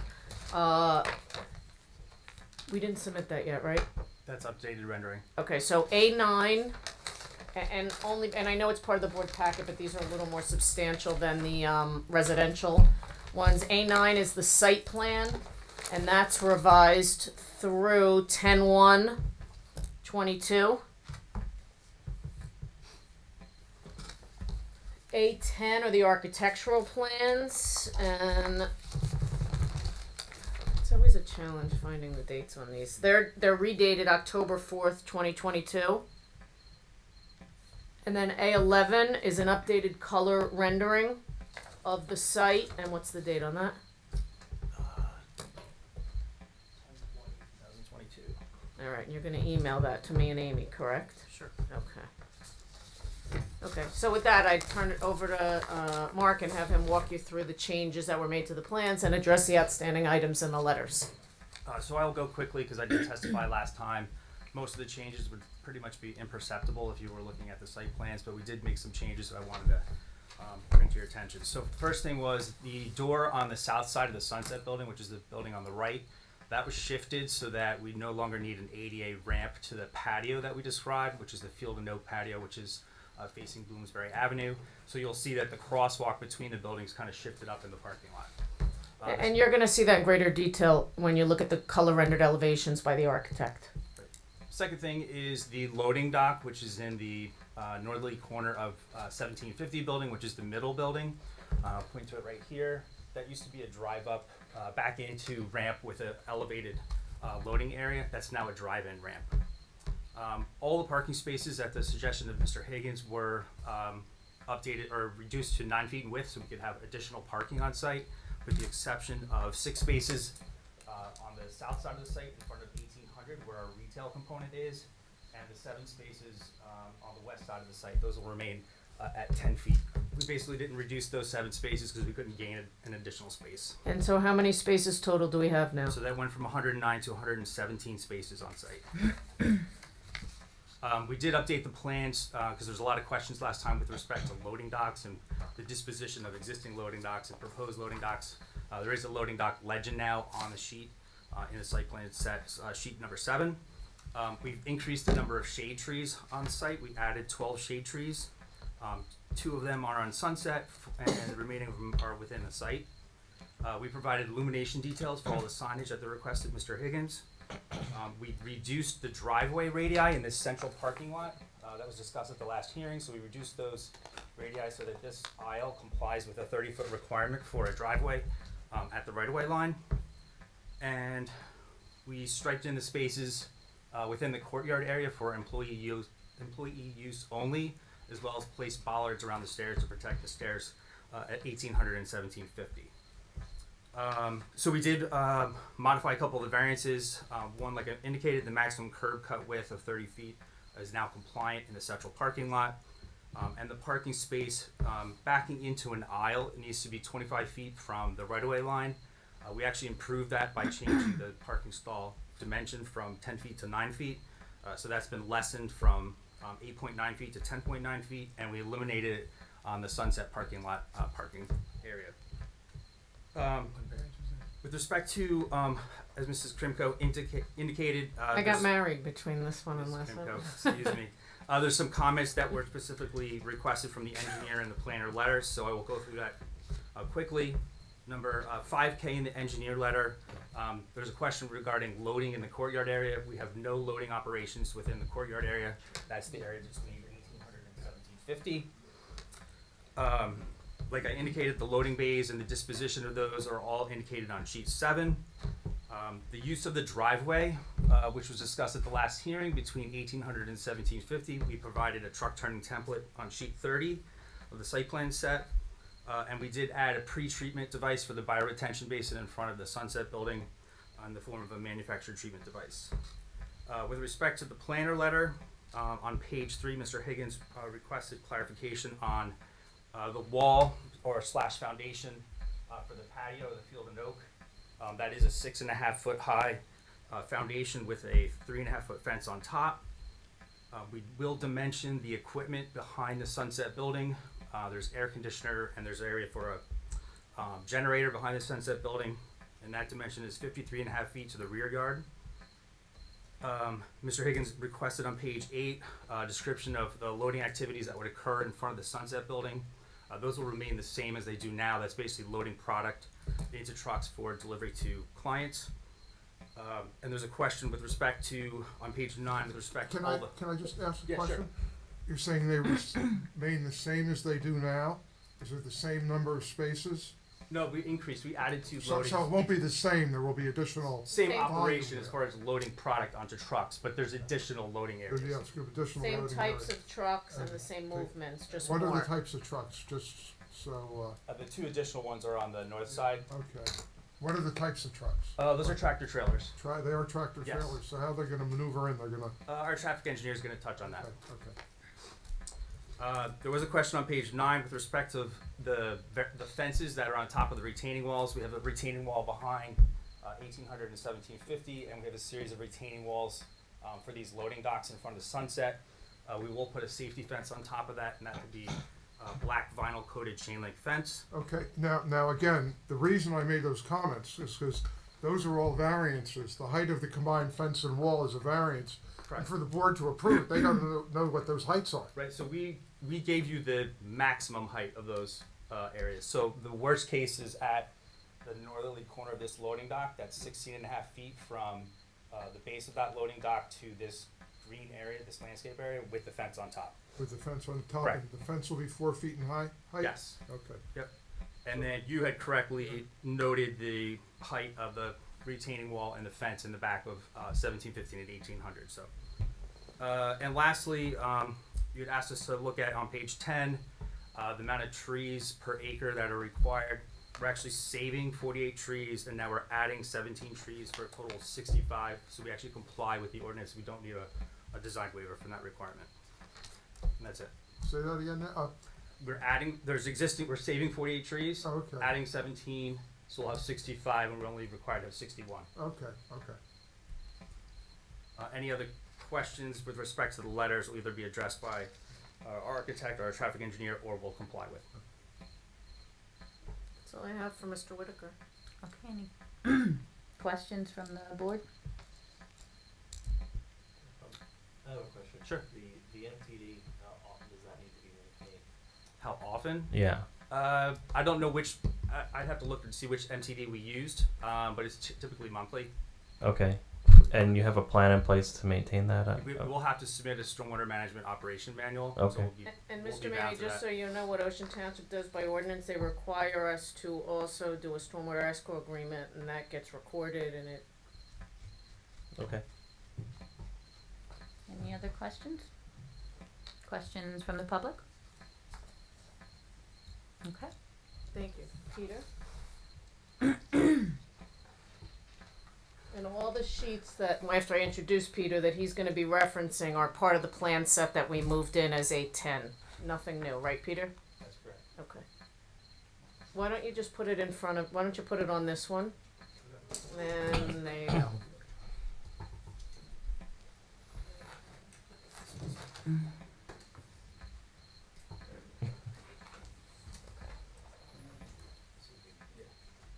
Peter, I'm gonna have a seat. Let me get you sworn in and qualify you. Because bring the mic a little closer to you, because I know you haven't appeared here before. Not yet. You can raise your right hand. Do you affirm to tell the truth, the whole truth? I do. Okay. Thank you. So just state your name and give the board the benefit of your educational as well as your work experience that qualifies you as an expert in architecture, other than the beautiful drawings that you gave to them to review. So my name is Peter Webster. I work at Awesome Design, and we're up in Brattleboro, Vermont. It's my first time here. But you're licensed in New Jersey. We're licensed in New Jersey. My partner Tom Chalmers has his license in New Jersey. I'm not a licensed architect here. I am the project manager for this and in charge of the partner in charge of breweries for our firm. It's one of our specialties. And the plans that will be submitted to the town will be signed and sealed by a New Jersey licensed architect. Absolutely. Okay, so go ahead, why don't you? No, just give them the benefit of your architecture experience. I have my master's in architecture and I'm working towards licensure.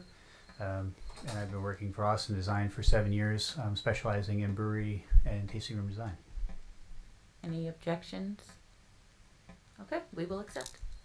Go ahead, Peter. Why don't you, having heard the testimony the first time around and some of the questions that were raised, let's just walk the board through what we're proposing and why and how it fits into what's existing there today.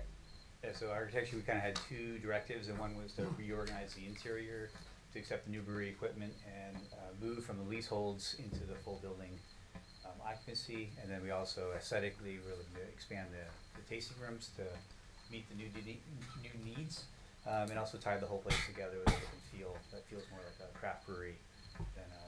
Can I just ask one quick question? This is the reverse of what we're looking at from the previous one. No, it's actually not. So that's Sunset. So, Let me show you this while it's here. Sunset. And then. Oh, okay. 18. Okay. It's confusing because it looks like that's the front, but it's not. That's Okay. That's the back. courtyard and parking. Let me put that here too. So you Does that make sense? Yes, it does. Okay. Thank you. And so, just as you know, there's 3 businesses, and there's a lot of overlap in what they do, and we were trying to organize everything in a sort of a clear manner. And one of the ways we did that is we located all the manufacturing sort of towards the back of the building, and then all the public interface towards the front. It seemed like a logical move, and it was sort of Peter, just speak up if you can. things were set up already. And with the manufacturing along the back, we also organized it from left to right, with the raw ingredients going in here, the beer production moves through the buildings, and then out the door to be distributed and purchased. And that coordinates kind of with what Michael was saying within the courtyard. It's really just back and forth. Some of those doors are not for exterior loading, it's moving product between the buildings. But these are currently active bays. They won't be. We have equipment moving up against them. We have the tasting room up against them. So we have this way. We have the silos located at the corner of the building here, and the beer is actually made in the 1800 building.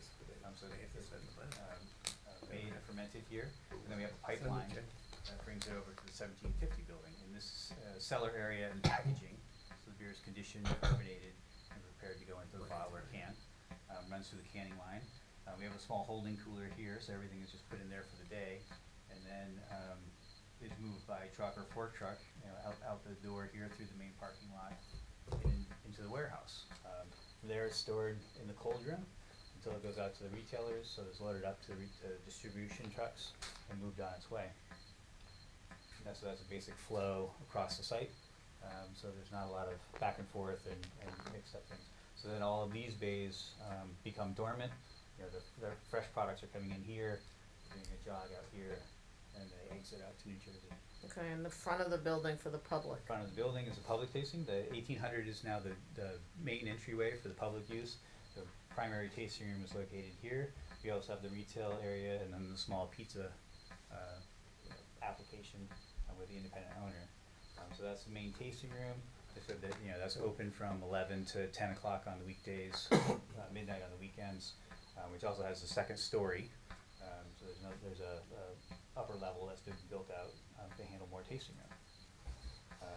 And there's another tasting room, and this corner is 1750, which is adjacent to the packaging, so your Laverne and Shirley kind of moment. You get to see everything going around. And that's open in the evening times, on the weekends only. There's some small offices here.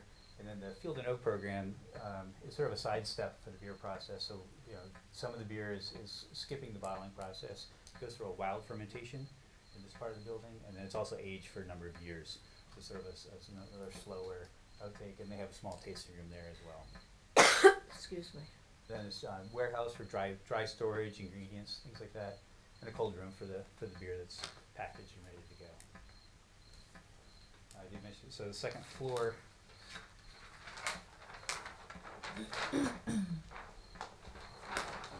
Sunset Building, the 1750 building, 1800 building. So if you come up the grand stair, there's the tasting room continues upstairs, and there's also a room to the side for private functions if you want to have a birthday party. And it's actually overlooking the manufacturing below. So the tanks all stand up here, so that you're up at 10 feet in elevation. The tanks are 20 feet tall, and you can look in the rows. You see the brewers doing their thing. You get to be part of the whole beer making process.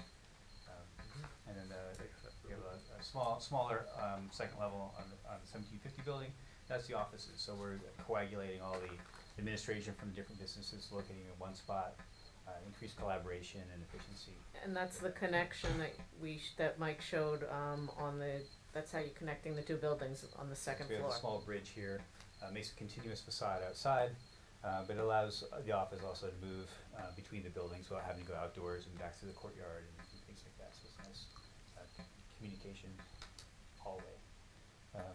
And then the upper level at Sunset, well, down below we have dry storage in the cold room. Up above we just have more dry storage for large bulky items like empty cans and things like that.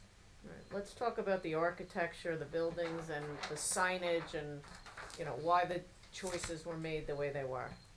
And just so the board knows, and I did this for myself because I don't know about you guys, but I don't have great spatial relations. There's a legend at the bottom of every single drawing that shows exactly where you're looking from.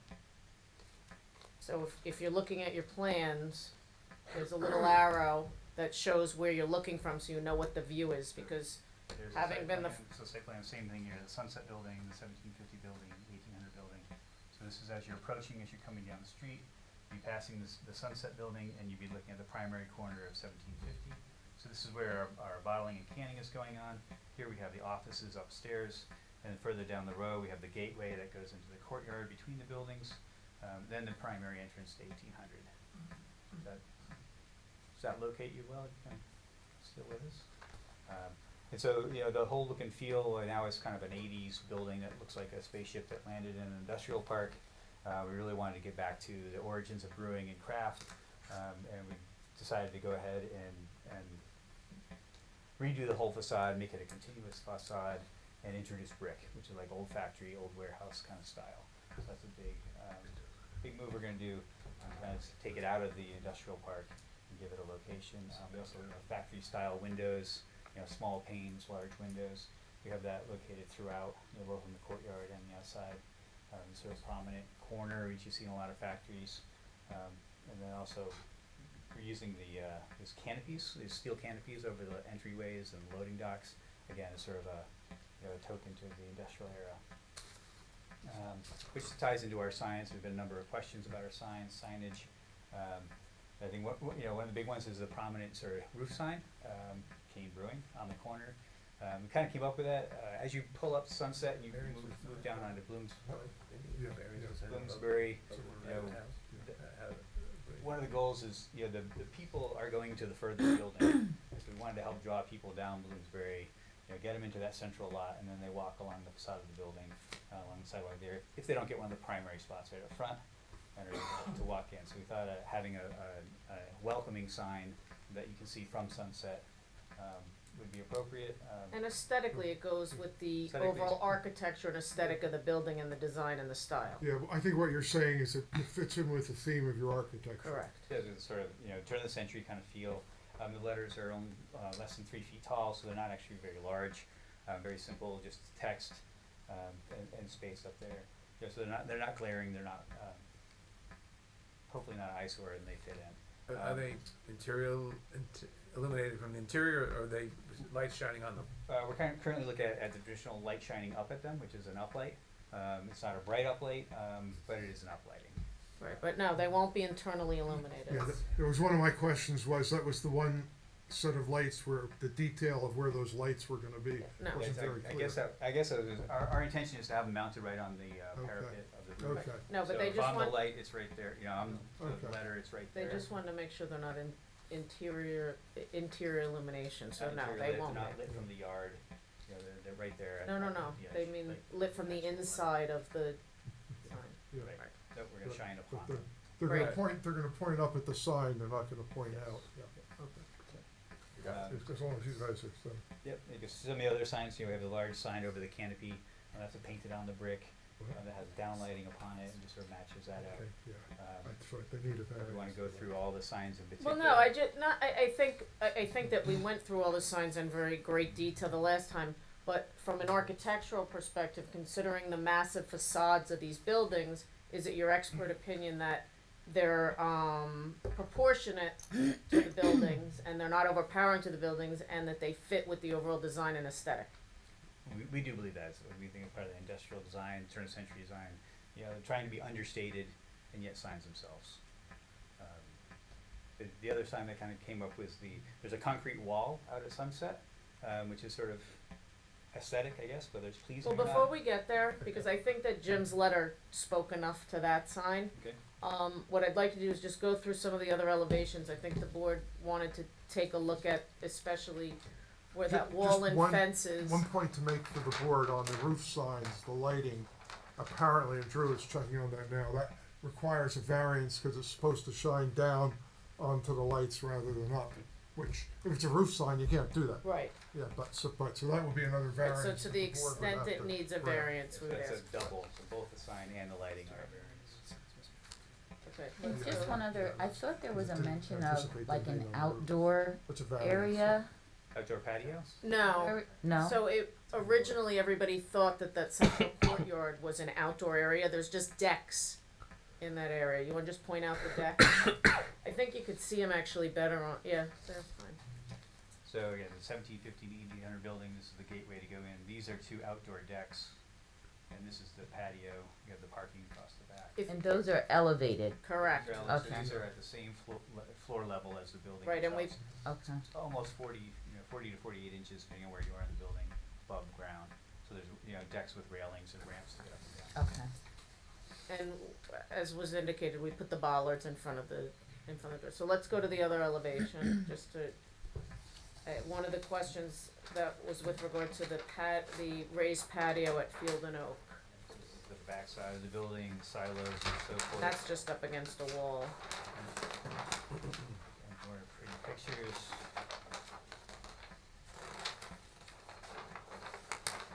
And the Sunset building, which is more low slung. The patio is located on this corner here. We used to have the entryway going in here. We had a series of stairs and ramps to make that happen. We realized that the parking lot is right at the same as slab level. So the entry is now through the stair tower, which is existing. So you can enter in here and then come out to the patio itself. So the patio does have a small exit stair, but we're intending it to be pretty much used. You go into the building and then out to the patio. And that way you can get your beer and stuff inside and come out to the patio. And the wall that was discussed, it's not really a wall, it's the base of the patio, and then we're putting a fence on top of it. And like the way the loading docks are here, the ground, it's an existing condition that there's already this change in elevation there. And we're putting a wall on top to make it safe.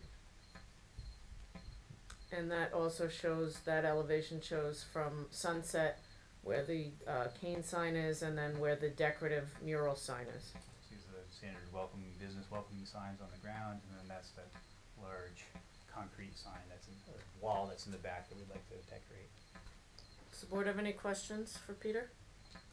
Just one of the it had for lack of a better way to put it, I'll call it a tank. They look like 3 of them. Are those higher than the building? Those? So they are higher than the building. They're at 34 feet 4 inches, which is below the ceiling, the maximum ceiling height for the lot. Those are over here, right, Peter? Yep.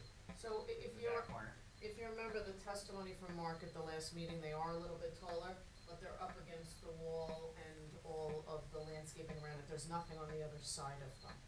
Okay. And I think they're also below the maximum height that's permitted for a principal structure. Even if they are taller. They are Okay. taller. But what I'm saying is, Madam Chair, it won't be perceivable because when you're at ground level here, the building will block them and there's nowhere to stand here in order to see them.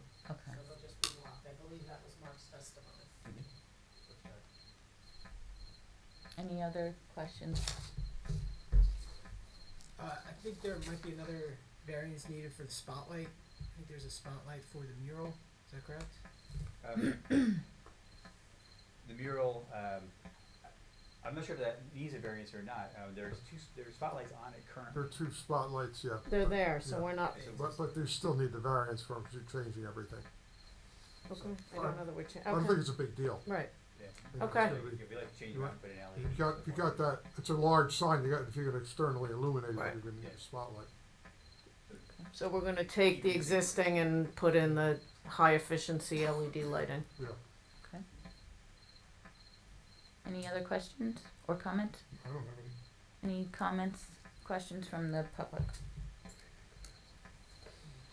He's my next witness. Okay.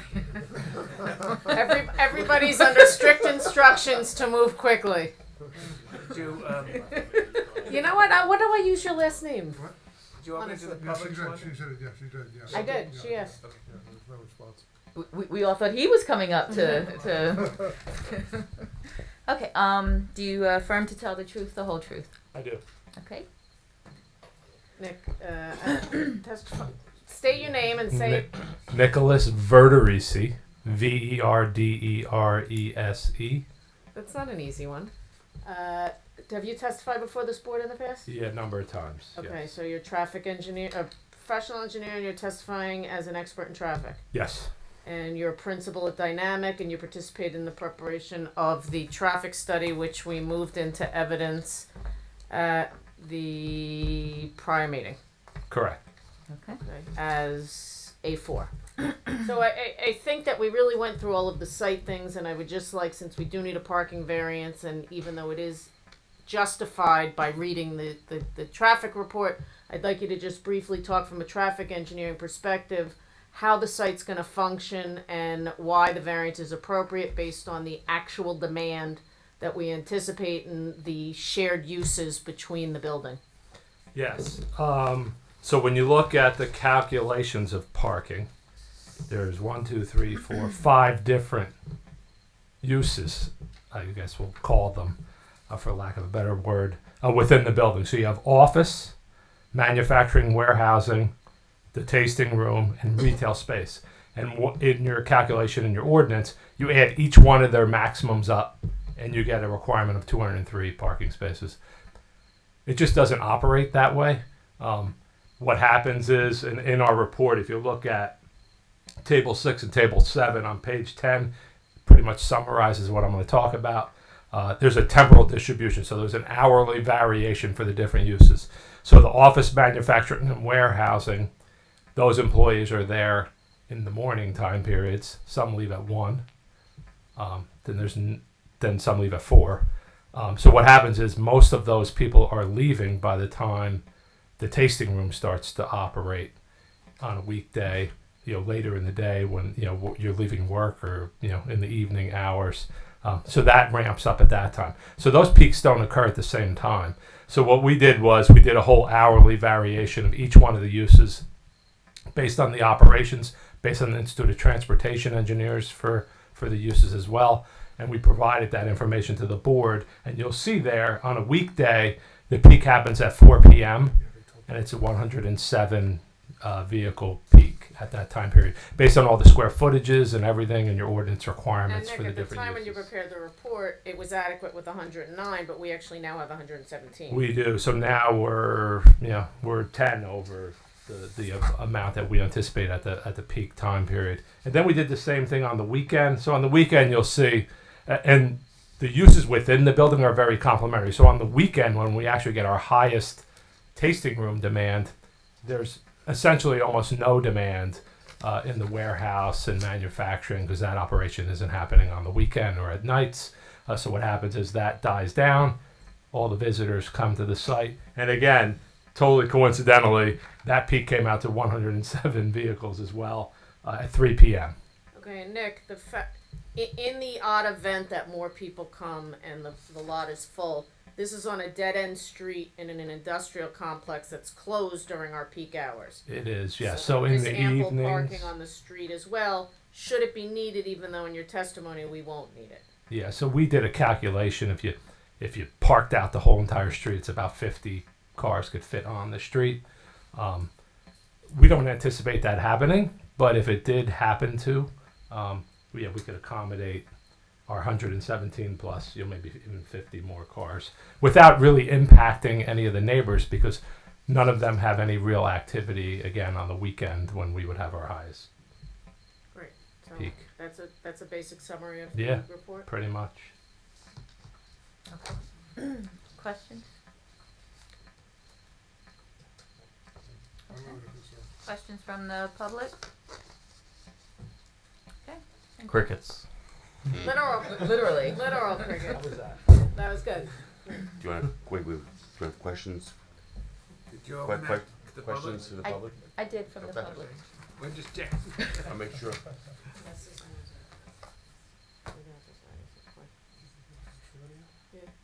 right. I'm sorry, do you affirm to tell the truth, the whole truth? It's not that late. Did you guys start drinking craft beer already? What's going on? You affirm to tell the truth, the whole truth? I do. Okay. And Jim, if you could just state your name for the record and quickly go through your qualifications as a planner. Sure. James Kyle, the firm is Kyle McManus Associates in Hopewell, New Jersey. I have a Bachelor of Science in Environmental Planning and Design from Rutgers, which I received in 1996. I've been a practicing planner for over 25 years. I was licensed by the state in 2001. My license is current and in good standing. We'd submit him as an expert. I'm aware of Mr. Kyle, and I will advise the board that he is a qualified planner. He's accepted. Thank you, Mr. Higgins.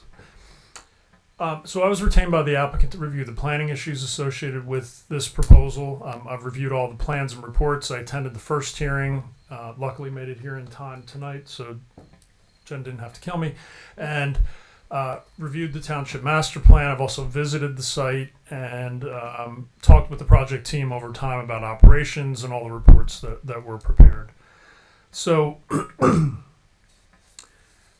there's really two kinds of relief we need here. The first is a D1 use variance for the food service use that we're proposing within, as we've talked about, that'll be a separate business owned by a separate owner, and that is not permitted in the industrial district.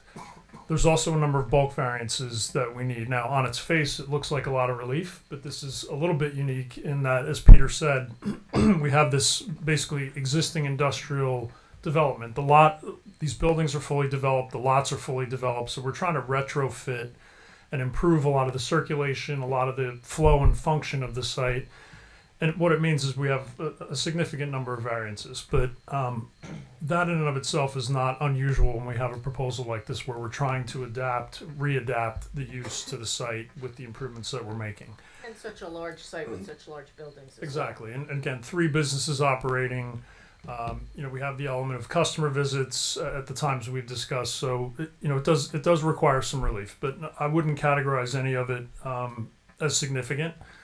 It's just a lot of existing conditions on the site, and then trying to kind of fix some of these things to make the site function a little bit better. So let me first address. Mr. Whitaker has summarized a lot of these variances. Let me just run through them quickly. I'm not going to give you testimony on each. May I make a suggestion? I think the record's pretty clear as to what the variances are, and they've been listed in Jim's report, listed by Mark at length at the last meeting. Why don't you just kind of group together the types of variances and what the proofs are for them? And that's what I was going to do, just so we're not here for the rest of the night. So let's talk first about the D1 variance for the food service. So as the board has heard before, we're required to demonstrate both the positive and negative. We're also required to demonstrate the enhanced quality of proof under Medici v. BPR. So on the positive, I think the site is particularly suited for the proposed use. We have a brewery operation here in this zone that has been successful. Given the tasting and retail activity that we have here, this food service use is really complementary to the activities that are already occurring on the site. It complements that use well. We also have a site that's primarily located in an area with industrial and light industrial uses. There's no residential uses or anything like that around. Another important factor is, as Mr. Federici had said, a lot of the activity in this area on Bloomsbury is not happening on the weekends with these other businesses. So all of these, combined together make this a good fit to have this type of food service use with the retail and the tasting use that happens Jim, here. just one more thing. If we were manufacturing pizza here, right, along with beer, we'd be able to sell the pizza. So it's just a function of the fact that it's not being manufactured there. Correct. That it's not an accessory to the manufacturing use. Right.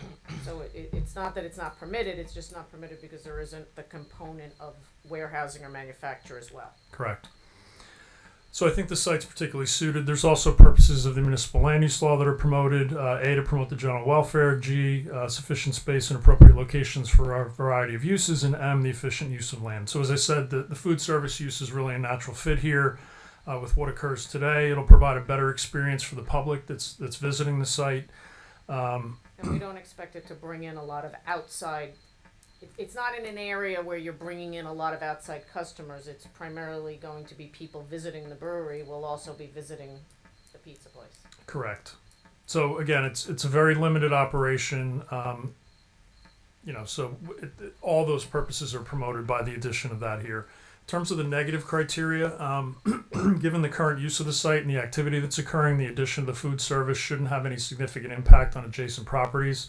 As we noted, it's primarily non-residential uses in this area, and it's not expected to generate any significant additional traffic as a result.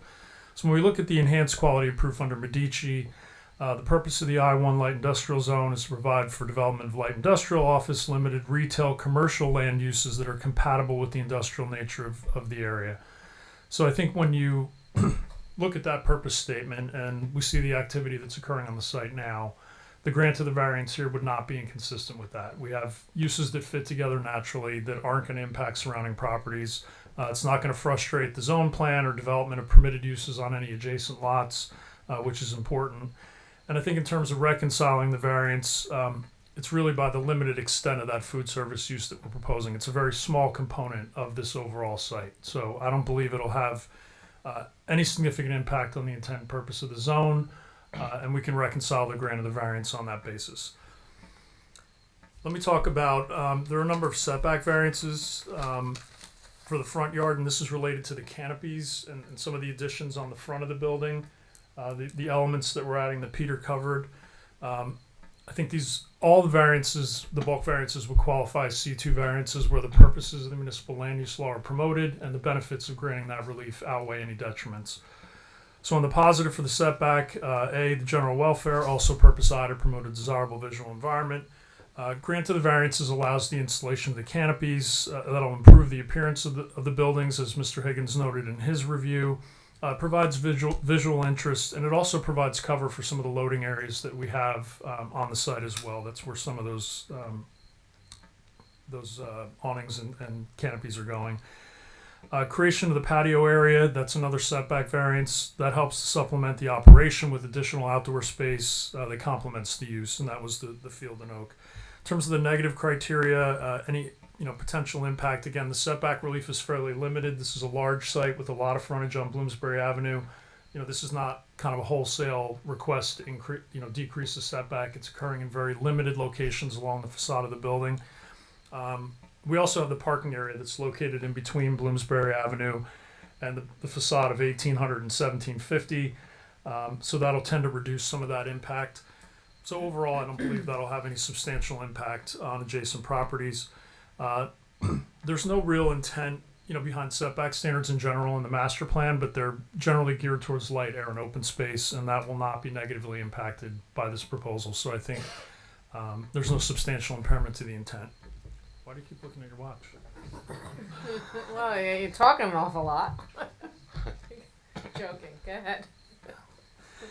So for the rear setback, similar positive benefits here: general welfare and desirable visual environment. Granting the relief in the rear yard allows the silos to be placed in the back. As we've discussed, we have that retaining wall on the back. You also have the building that's going to block most of the view. The elevation rises pretty significantly in the back, so these will essentially be hidden, so it's better to park those in the back where they're not going to be visible. There's no substantial impact to adjacent properties from this. Again, they're not largely visible, and it doesn't negatively impact or substantially negatively impact the intent and purpose of those standards related to light, air, and open space. So on the parking variance, positive, promotes the general welfare, also M, the efficient use of land. As we talked about, these are really complementary uses. We're not going to have this entire building filled at all times. So the way that the temporal issues work out, we have manufacturing and bottling occurring at one time and then tasting and retail occurring at another. So as Nick had noted, we readily meet the parking demand that they identified in their study. So it just makes a better use of land not to consume for parking because we don't really need it all. And there's a benefit in that. No substantial impact to adjacent properties. As Nick said, even if we had to park cars on the street, most of the businesses here are not operating on the weekend. So, this reduction is not really going to impact any of the adjacent properties. People parking on adjacent properties, things like that. We can readily meet the demand. And obviously the intent of the parking standard is to provide adequate parking. Based on our analysis, we're confident that that's achieved here. So there's no impairment to the intent and purpose of the zone plan and ordinance. There are also a number of variances related to the physical construction of curb radii, islands, stall width, all those things. That can kind of be rolled up and really has the same positive criteria as the parking variance, general welfare, and efficient use of land. Again, it's a somewhat unique situation here. We have a number of existing conditions that we're just trying to reorganize and make flow better, increase parking. The grant of the variances here really represents a more efficient use of this site in that manner. It allows us to maximize the parking and provide that. No substantial impact to surrounding properties from these departures. Again, these are mostly internal issues to the site. They all function adequately. There's really no impact to adjacent properties from this. And then again, no specific intent behind these standards in the ordinance. They're really more like design standards. So, again, given the surrounding uses and the fact that these are all internal, there should not be any substantial impairment to that. The reduction in the landscape area this would be on the south side of the 1800 building. The benefit there is that we can grant that relief and provide additional parking stalls, 5 stalls along that side.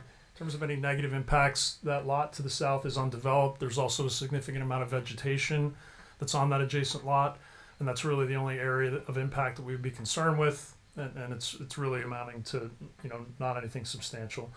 The intent of that standard is, again, to provide some separation, light air, and open space. Given the fact that the lot adjacent is not developed and we have all that vegetation there shouldn't be any substantial impairment to that intent. The combined wall height, and this is really occurring in 2 areas, at the rear and then also at the front of the site. So this is in the front and the rear yard. Purpose A, general welfare. Also I, desirable visual environment. Granting the relief here really allows for the provision of safety measures, putting those fences on top of walls for fall protection. And then it also adds decorative elements. So the other area with the wall height is at the Field and Oak patio.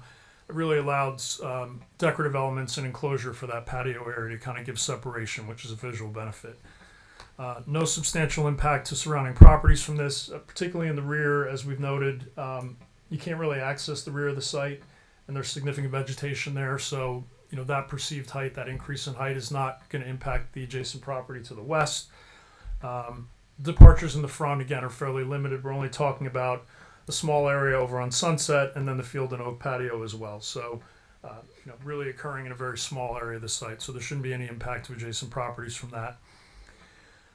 Again, no specific intent here, but my guess is the intent is to limit the impact of, doubling or increasing the height with a fence and a wall. Typically it would be because it's on the property line and it's parallel to the street and it's having an impact, where these are set back and the ones that are related to the loading are actually perpendicular to the street. Correct. So very limited impact, very limited area that this is occurring. So no substantial impairment there. The total landscape area, there's a departure for that, and then we also have shrubs within 10 feet of the property line. There's a public welfare benefit, desirable visual environment, and efficient use of land. Granting the relief here really allows us to provide the maximum amount of parking that's possible. Allowing the shrubs within 10 feet of the property line allows us to make use of that space along Bloomsbury, provide some screening, low screening for that parking area so that headlights aren't shining out into Bloomsbury. So there's a benefit there. No substantial impairment to the intent behind that standard, nor any impact to adjacent properties from this. It's really, the landscape area departure is about 5%. We're required 30% in the front yard, and we have 25.2, I believe. So relatively minor departure. And again, a little difficult to achieve just based on the way the site is developed today with the parking areas and all that. Signage, again, there are a number of sign variances that are requested. But taking them all together, I think the positive benefit here is it promotes the general welfare, also promotes a desirable visual environment. As we said, we have 3 businesses operating here. We need to be able to direct patrons to where they need to go. So that's an important element of the signage. But also, as Peter talked about, it's part of the overall aesthetic that we're going for with the industrial design, the brick. So it kind of goes back to an old industrial time, and all the signage is really consistent with that. So the package altogether is a visual benefit. Any negative, again, this is in an industrial zone, industrial uses.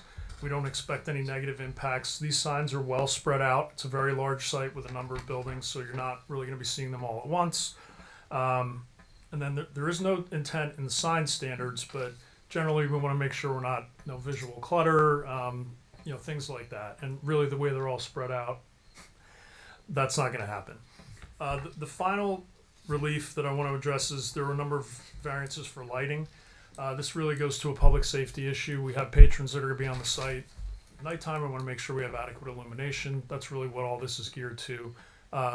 Given the industrial area, there shouldn't be any impact to adjacent properties from it, nor... That was testified to by the engineer. Correct. Already. So overall, in your opinion, do the benefits of this application outweigh the detriment? Can this be granted without substantial detriment to the public good, the zone plan, or the master plan? They can.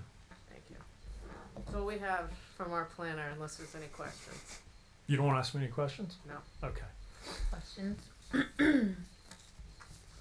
Mr. Higgins or Mr. Pavlik, any questions? Yeah, I don't have any questions.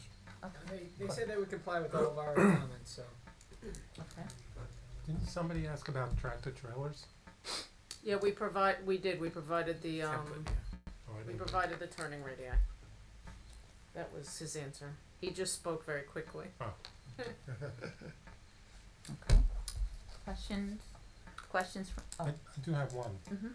Is it customary for a tasting center to be open till 10 and 12 o'clock at night? Yeah, so it's interesting and very briefly, this microbrewing, this is the newest thing in Monmouth County that, I still call them the freeholders, but the commissioners, they just started an initiative in Monmouth County relative to breweries just like this.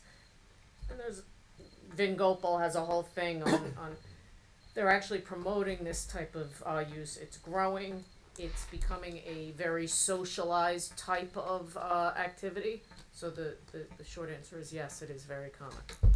Now they have to comply with all ABC requirements. Yeah, and the ABC, the alcohol beverage control, is very strict about what you can or can't do, hours, what you can sell, what you can. So that would be a condition of approval that they have to comply with all ABC requirements. okay. Questions from the public? Okay. Are any comments from the public? Comments from the public? Seeing none. Madam Chair, I have no summation. I think my witnesses did as good of a job as I could to wrap everything up.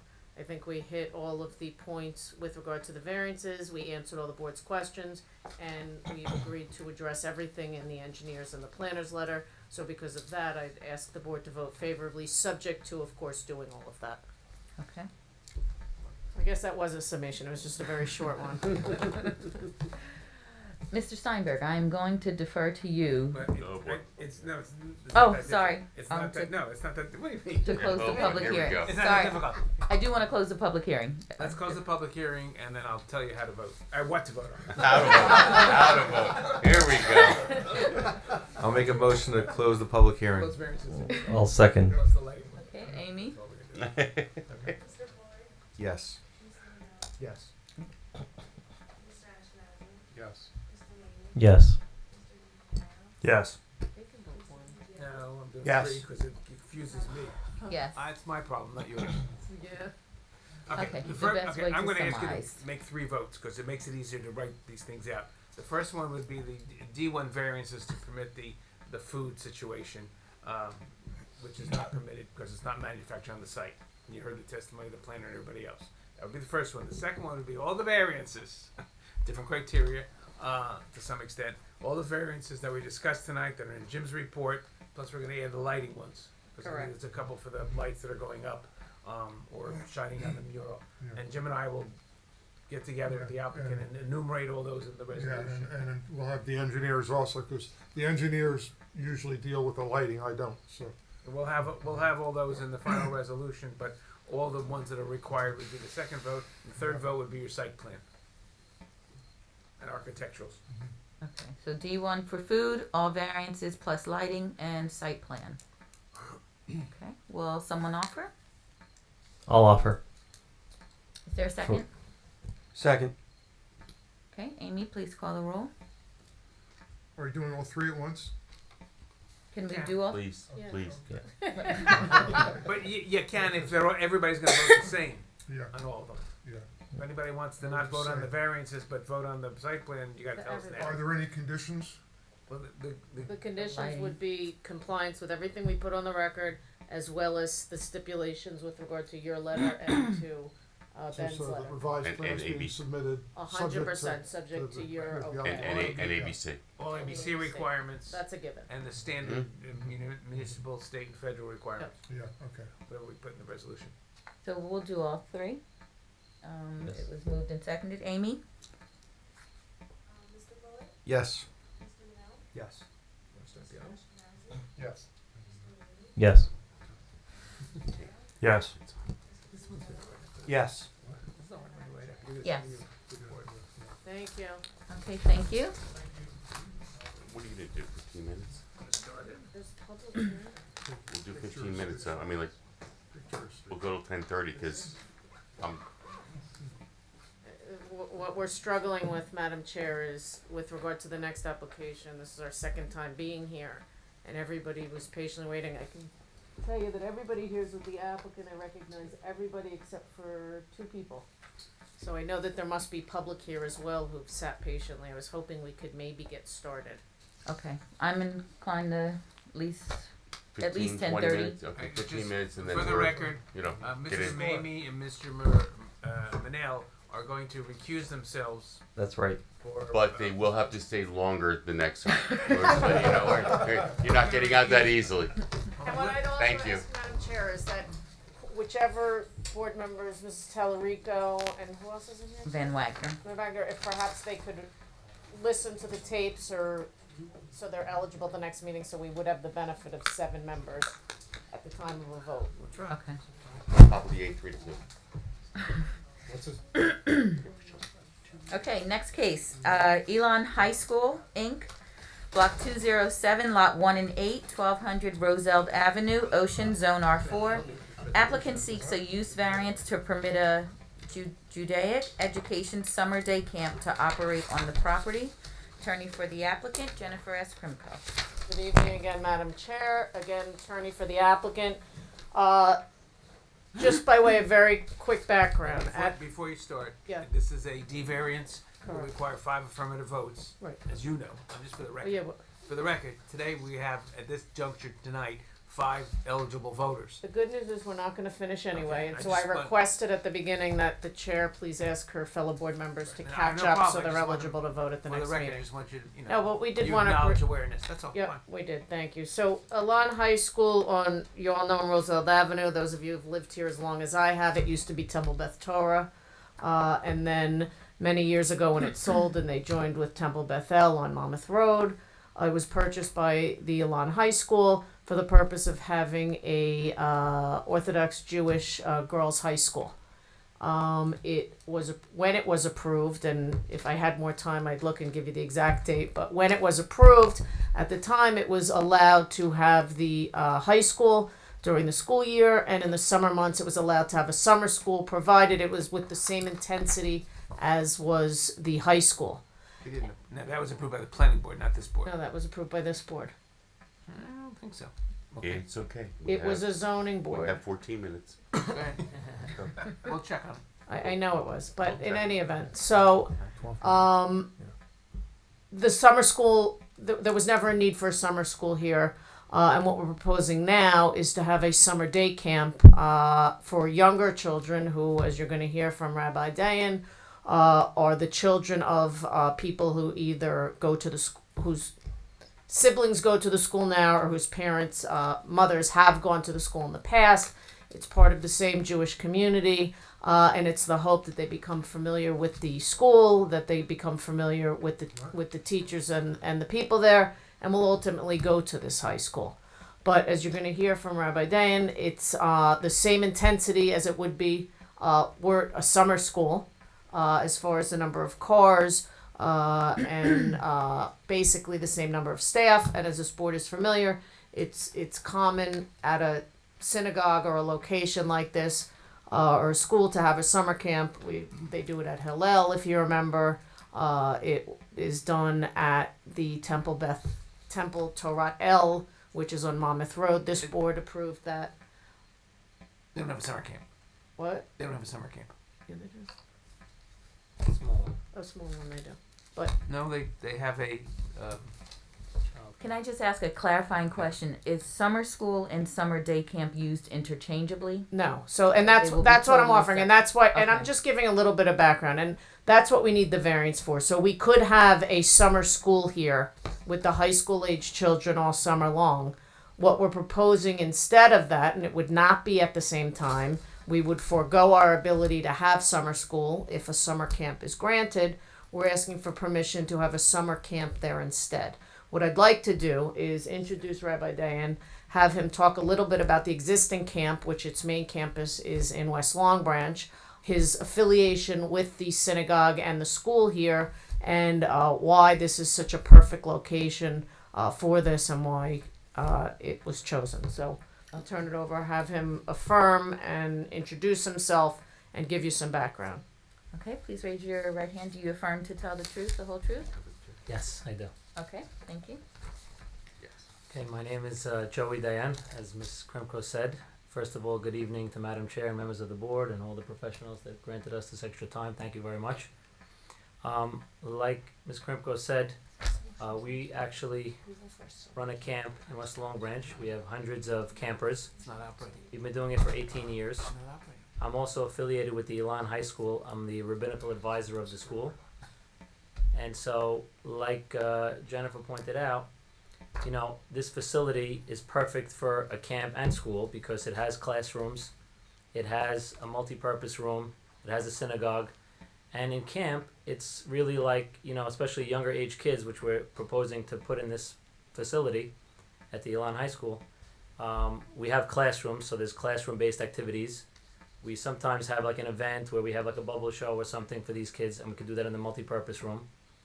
And, you know, the parking lot and everything, I'm sure you'll hear from all the professionals, is adequate in size, you know, very adequate to accommodate whatever it is that we're doing. And we're not looking to extend past the, you know, ability that we already have to have summer school, which means the number of students that we're approved for, we would keep within that range, you know, only go up to that number. We're not looking to go over that number because, you know, we want to make sure that we, as much as we can, stay in what we need, you know, what we could do in the facility, you know.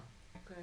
And, you know, I had put in the application form, and I don't know if you said this, I'm sorry, I was arguing with Mark. I was showing him that I had a copy of the resolution from Torah El. I'm sure you showed him. Which I wrote. Yes, which he wrote and which you did in fact approve a summer camp there. Whether or not they're operating is irrelevant. You approved one there.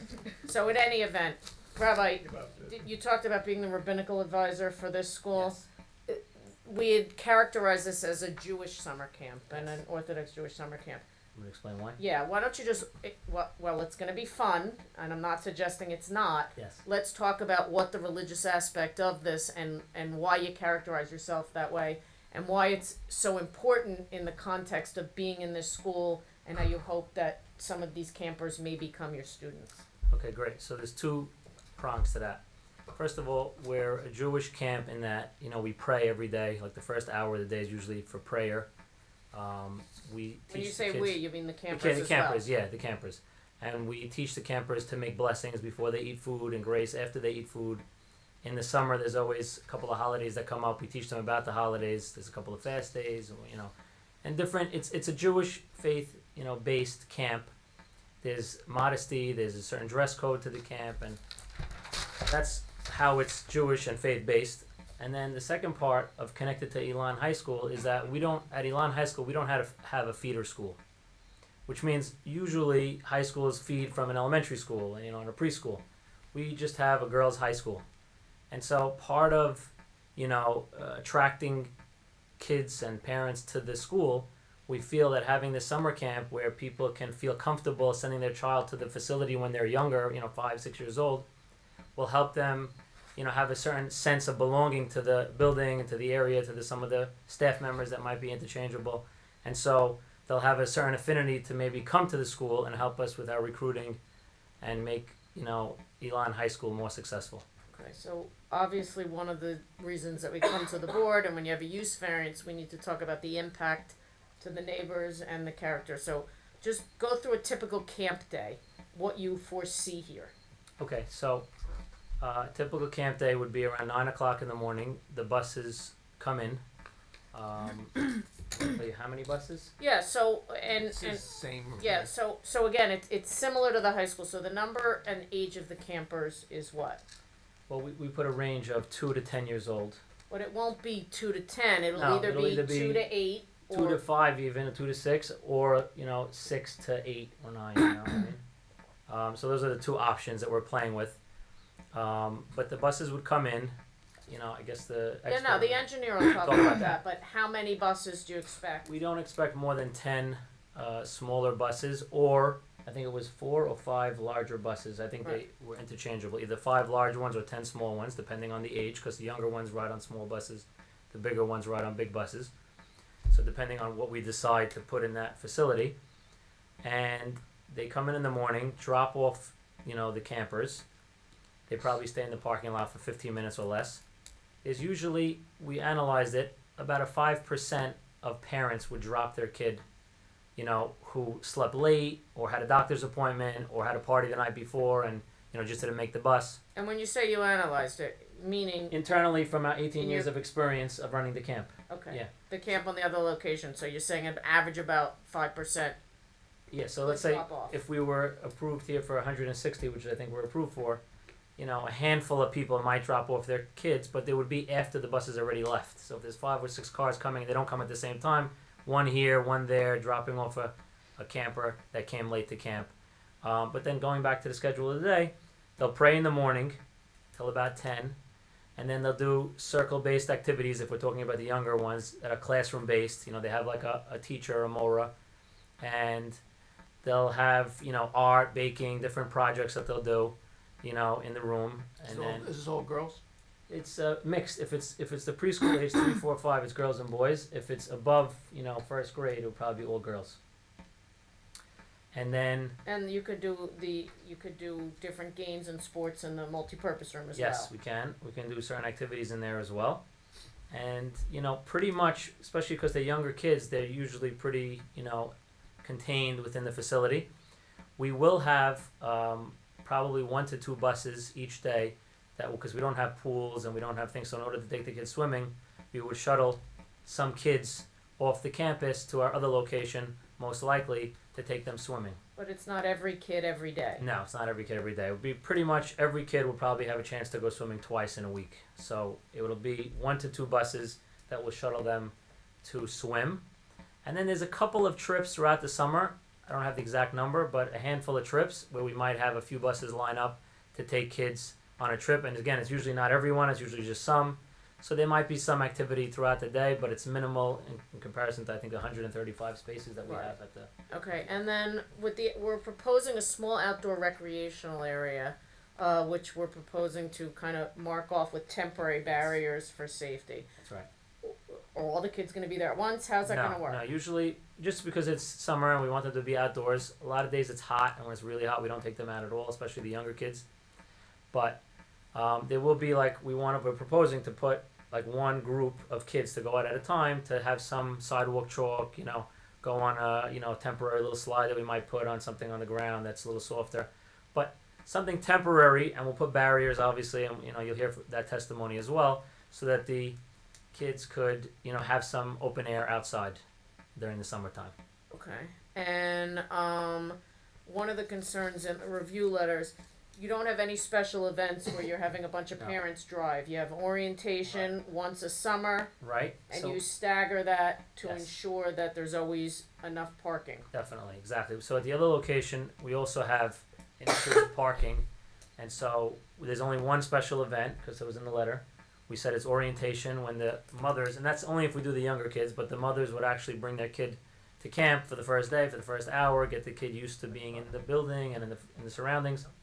But what we do is we would make it like, okay, 4-year-old A group, you come from 10 to 10:30, and then we'll wait an hour and let the next group come, so that there's not more than 30 cars, coming at a time, so that we know there won't be an issue with traffic. Okay. And having done this for 18 years, that's how you do it in the other And locations there's no as issue, well. and there's a lot more kids and a lot more, there's no issue, yeah. Where is the other location? It's on 210 Wall Street, Okay, the old. yes. It used to be a public school. Does When the I was board a have any kid. questions Just a for quick Rabbi question. So Sure. it will either be 2 to 6 or 6 to 9. Is there any chance that it will ever be both? That's a great question. At this moment, I don't foresee that, but so I would say no. But if there's any change, I'll let you know at the next. I'll recheck that, make sure. Okay, any board members? Yeah, just real quick. So for the busing pickups, the buses would then pull into the parking lot to pick up the children? Our engineer will show you that on Okay. the site plan. Okay, any other questions? Questions from the public? Yeah. Yeah, Come they on sat up. here You all can night. I come to figured they the- might have a question. Microphone. If you can just come up here and project, is Here, best. here, here. If you come right here. These If are you the can only questions on what he's testified so far. Right. And You'll if have you other can- opportunities to ask other questions of other witnesses and your comments totally at the end. Okay. And if you can just state your name My and name's your. David Miller, 1203 Herbert Avenue, Okay. right across the street from the temple. Okay. And what is your question? My question is, I understand that there's supposed to be in the westerly corner of the parking lot is going to be where your playground is going to be? Well, it's an outdoor play area. Right, it's not a playground. It's nothing permanent. It would just be some toys or an area for the kids And to how be able many to play. kids are going to be out there at a time? Probably around 20. Okay. Any other? Yes, if you can state your name and your address. My name's John Waldron, 1207 Herbert Avenue. Okay, and what is your question? My question is, well, can I make a comment? Not now. No, questions No, are I just mean to base what the question is Questions worth. are now, comments are later. Okay. You'll have time both times. But he needs to preface the question. Can I preface the question? Yes. Yeah, go ahead. All right. Go ahead. There's a lot of times the girls from the high school are outside, and it's very loud, a lot of screaming, a lot of noise, and I assume that the little kids that are going to be right across the street from us are going to be equally as loud and make noise, and now this is going to be all day, with different shifts of kids coming out. How do you justify that, that interruption, especially in the summertime, for the residents of the town? You want me to answer? Yes, please. So actually, I would argue that the high school kids are bigger, louder, and a little less contained. And I would say that it's approved for 160 high school girls throughout the summer, and I would argue that it's probably in your best interest because I think smaller kids are more contained. They don't walk around. They go in the area that they're told to go into. So I would argue that, like you said, equal or less. I would say it's probably less noisy when you have littler kids in the area than high school kids, which I'm in the school too, and I come in sometimes and I see there's 2 girls there, 3 girls there, taking a break outside and doing their thing. So I would say that probably there'd be less. That's And my opinion. if I could just Of answer course. your question. The way the high school girls are, they may be out there without a teacher, without someone Correct. supervising them. However, will there ever be children out there without someone I supervising? don't believe so. Not at this age, no. Now, based upon what you've told us, nothing would be outside prior to 10 a.m. Correct. And That's how- correct. Until 2:30 p.m. That's 10 a.m. Or 3 p.m. I'd say, just to 10 be a.m. to sure. 3 p.m. for any outdoor activity. Exactly. Again, you'll have time to comment. Yeah, no comment. I'm just trying to give you a sense of the Where your question was coming from. where that Okay. question is coming from. Sure. And Have another my question? I can't. The kids are loud. Period. We're not used to that. It's going to be in the summertime, and I ask how people that are outside enjoying their home in the summertime, how do we enjoy with all that noise right across the street? That's Right, well, I could just say it's already approved for a summer school, so that I know, already. I understand you're using that, I understand, but that's not the point. This is the issue, I believe, is the kids being so loud. You know, So I would give him an opportunity to answer. So your question was, can you re-ask it so he can respond? I'm sorry. Can you re-ask the second part that Oh. you? He can respond. Okay. No, I was just saying that it's it's already approved for a school. The reality is it's there, and I think we'll try our best to keep it as quiet as possible. But like I said, I think the littler kids, Well, let me rephrase it though. A school is a permitted use in this zone. So an elementary school could go here in this zone as a permitted use. And they could have 150 kids out at once. What we're proposing here is 20. 20 kids in a controlled setting as opposed to a school situation or a summer school here. Exactly, which is really what's approved now. The testimony is that it's the applicant's position. There's other witnesses that can speak to this as well, but it's the applicant's position that it's going to be less of an impact than what you're experiencing today. And to the extent between now and the next meeting, and I can give you my card, if there are suggestions that you have with regard to landscaping, fencing, things like that, that you think might be advantageous, Right. we're certainly open to that. Is there a way of relocating this temporary section away from their Well, homes? we have to wait for Dave to testify Yeah. to that. But maybe there could be movement or something. But just to answer, we specifically chose like the section that's furthest away from any neighbors. Okay. Because of this concern. We thought about it ahead of time. Jennifer prepares us well to make sure that we do the best we can because we live here too and we understand and we want to try our best to make everyone happy. Okay. Any other questions? Oh, I have a bunch, but I think that covers what was mentioned today. Right. Okay. Yeah, all right, thank you. Any other questions from the public? Madam Chair, can we end the meeting? The crickets are The crickets. are winding us down. Amy and I, it's been a 15-hour day, easily so. Okay. Okay, when's the next meeting? And I thank you very, very much. Thank you very, very much. January 2023. November what? What's the next meeting? 17. 17th? I think I'm here anyway. Yep. Yeah. 12/17 carried. Okay. Okay, so it's I'd ask that it be carried without further notice. Okay, carried until the November 17th meeting. So, for the interested parties, you're not going to get another letter or anything else like that. We're allowed by law, once we start a meeting or even before we start it, as long as it's a public record tonight when it's carried to. So it's again the third Thursday, 7:30, this room of December. That's the third Thursday in December. No, November. November. I'm jumping. November. I'm sorry, November. I put down 12, 11, 7, 17. All right, I'm jumping. That's Yeah, my and Okay. a motion to adjourn. Second. I wish I could.